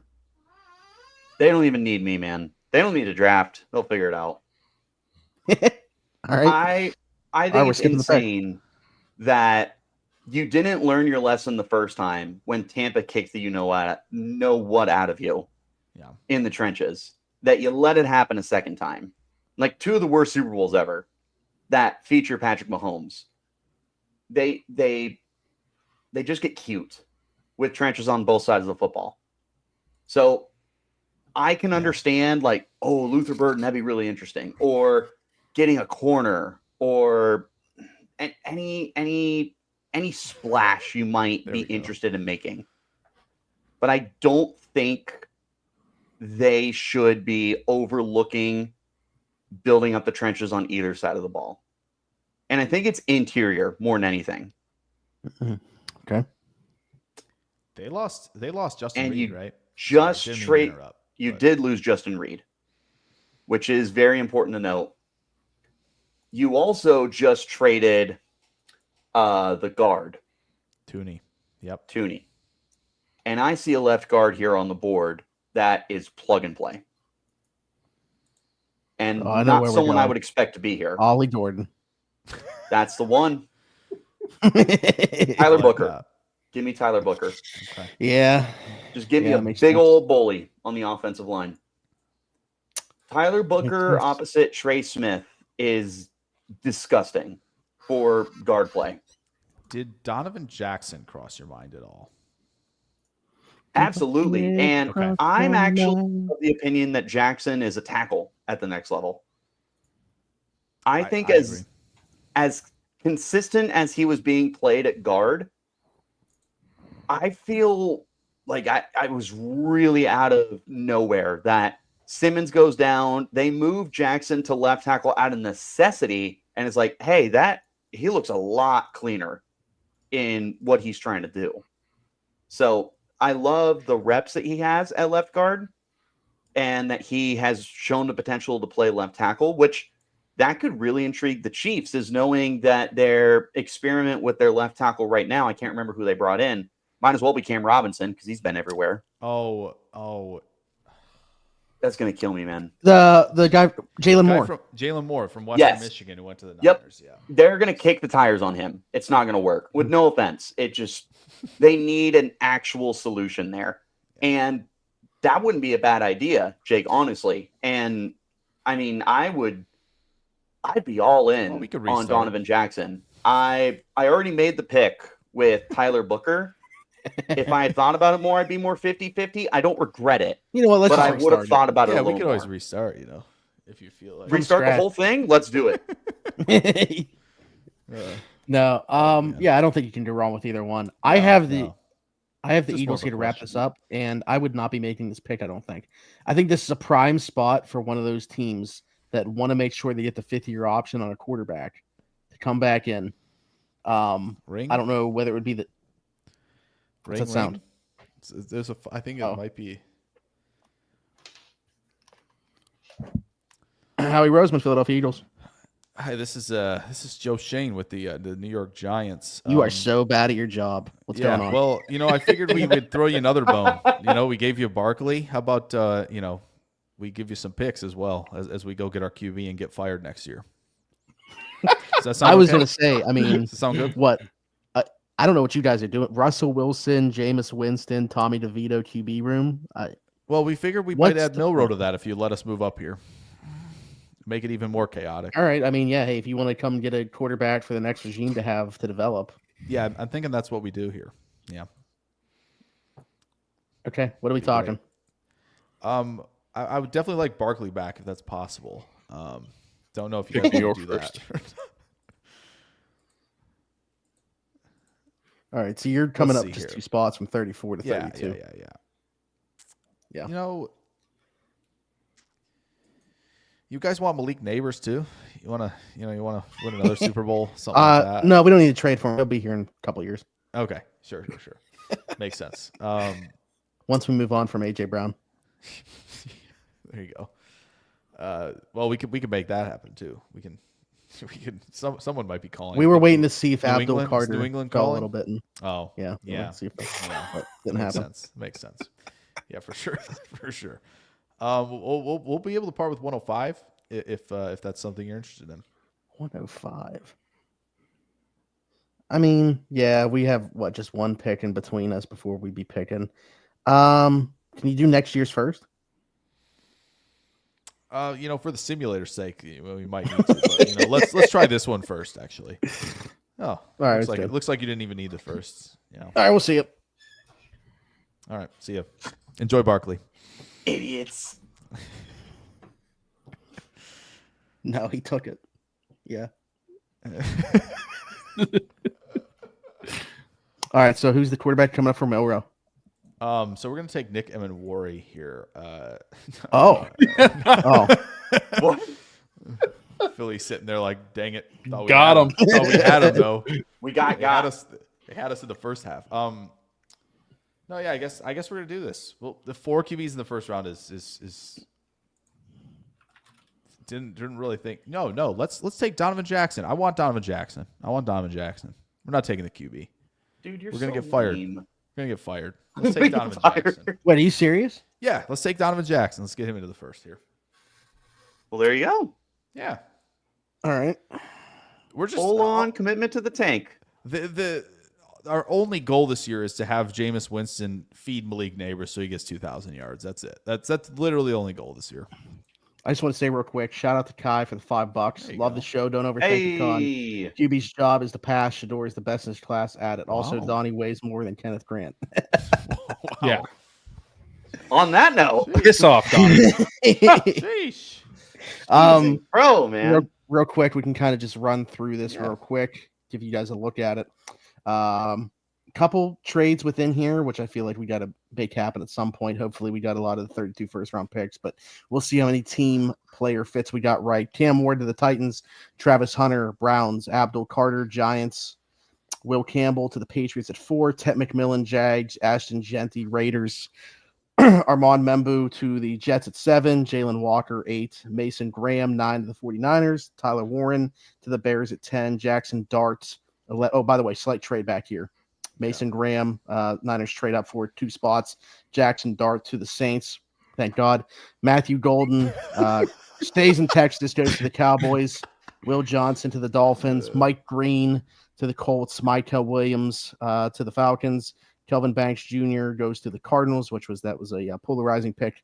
Shamar Stewart to the Bengals. Not the only one. Grace Abel goes to the Seahawks. Jahad Campbell goes to the Buccaneers. Colston Loveland Slide ends at 20 to the Broncos. Shador Sanders at 21 to the Steelers. Kenneth Grant, 22, back with Harbaugh, going to the Chargers. Derek Harmon to the Packers. Jahdae Barron to the Vikings. Josh Simmons to the Texans. Walter Nolan to the Rams. Who cares what the Ravens did? They got Malachi Starks at 27. Duo in football. Yeah, man. Donovan Ezeraku goes to the Lions. Amarian Hampton goes to the Commanders. Trey Amos goes to the Bills. Tyler Booker to the Chiefs. And finally, the Giants trade back up, and everybody assuming it would be for a quarterback. It was not. They wanted to secure Donovan Jackson along the offensive line. So there we go. Good stuff. I will say, no Nick Manwari in the first round of this mock draft. Only one safety. It's because nobody knows what to do with them. Only one safety. Only one off-ball linebacker, which that feels right, probably, unless you're viewing Jalen Walker like that. West, perhaps. I just want to know what Travis Hunter gets announced as by Robert Goodell. Linebacker. And if there is a off-ball D tackle, Travis That's Hunter. I bet you fielder, it's going to be receiver because the Browns are the one right that wing. wanted him. I think he's going to play more receiver. Gosh, I hope so, man. I got the 1-2 in a couple dynasty leagues. I'm dying to pick him. $4.99 here from Eric Hughes. Will Howard is a winner in all caps, and the Steelers will regret passing on him. Love the show, Zach. One, I appreciate that you said just my name within this. Thank you for that. I'm a Will Howard fan, to be honest with you. I think it's more so the question about him isn't necessarily a definitive he can't do it at the next level. It's more so a question because the sample size was so small. I think out of all the quarterbacks coming out this year, he had the best stretch of play, which was the college football playoff. But he also had stretches where he didn't look like he should have been drafted prior to. So there's a big question mark surrounding Will Howard, but I would buy some stock. Not first 2 round stock, but You can keep it. I mean, we said on our show. Liking Will Howard and not Jackson Dart is a choice. Well, here's the thing. It is a choice. Here's the thing about that conversation. I think you have to factor in where they're going to be drafted. Yeah, that's the thing. Will Howard's going to be taken with a 4th round pick. Jackson Dart is likely to be first a overall pick. True. That's the smoke screen that nobody's talking about right now. Very true. Gentlemen, I got a jet. Yeah, it's almost midnight anyway. So, Richie, we Very appreciate true. you joining us. Real quick before you go, though, tell the people they can find you again. If you like Arizona State Sun Devils content, you can follow me at Richie Brads with a Z, 36 on Twitter. The podcast is Locked On Sun Devils, available wherever you're getting your shows. If you want Arizona Cardinals content, you can find that from me too. All sorts of good stuff.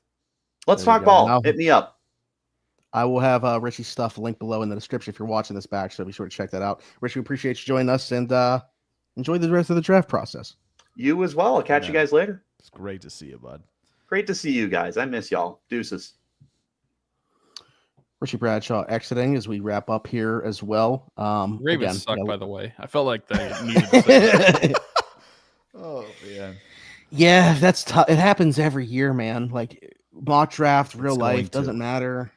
It truly is going to. They're going and to. They're in a sweet spot. Like that is where they're at. Where they pick. It's always they always get value. They always get such good value.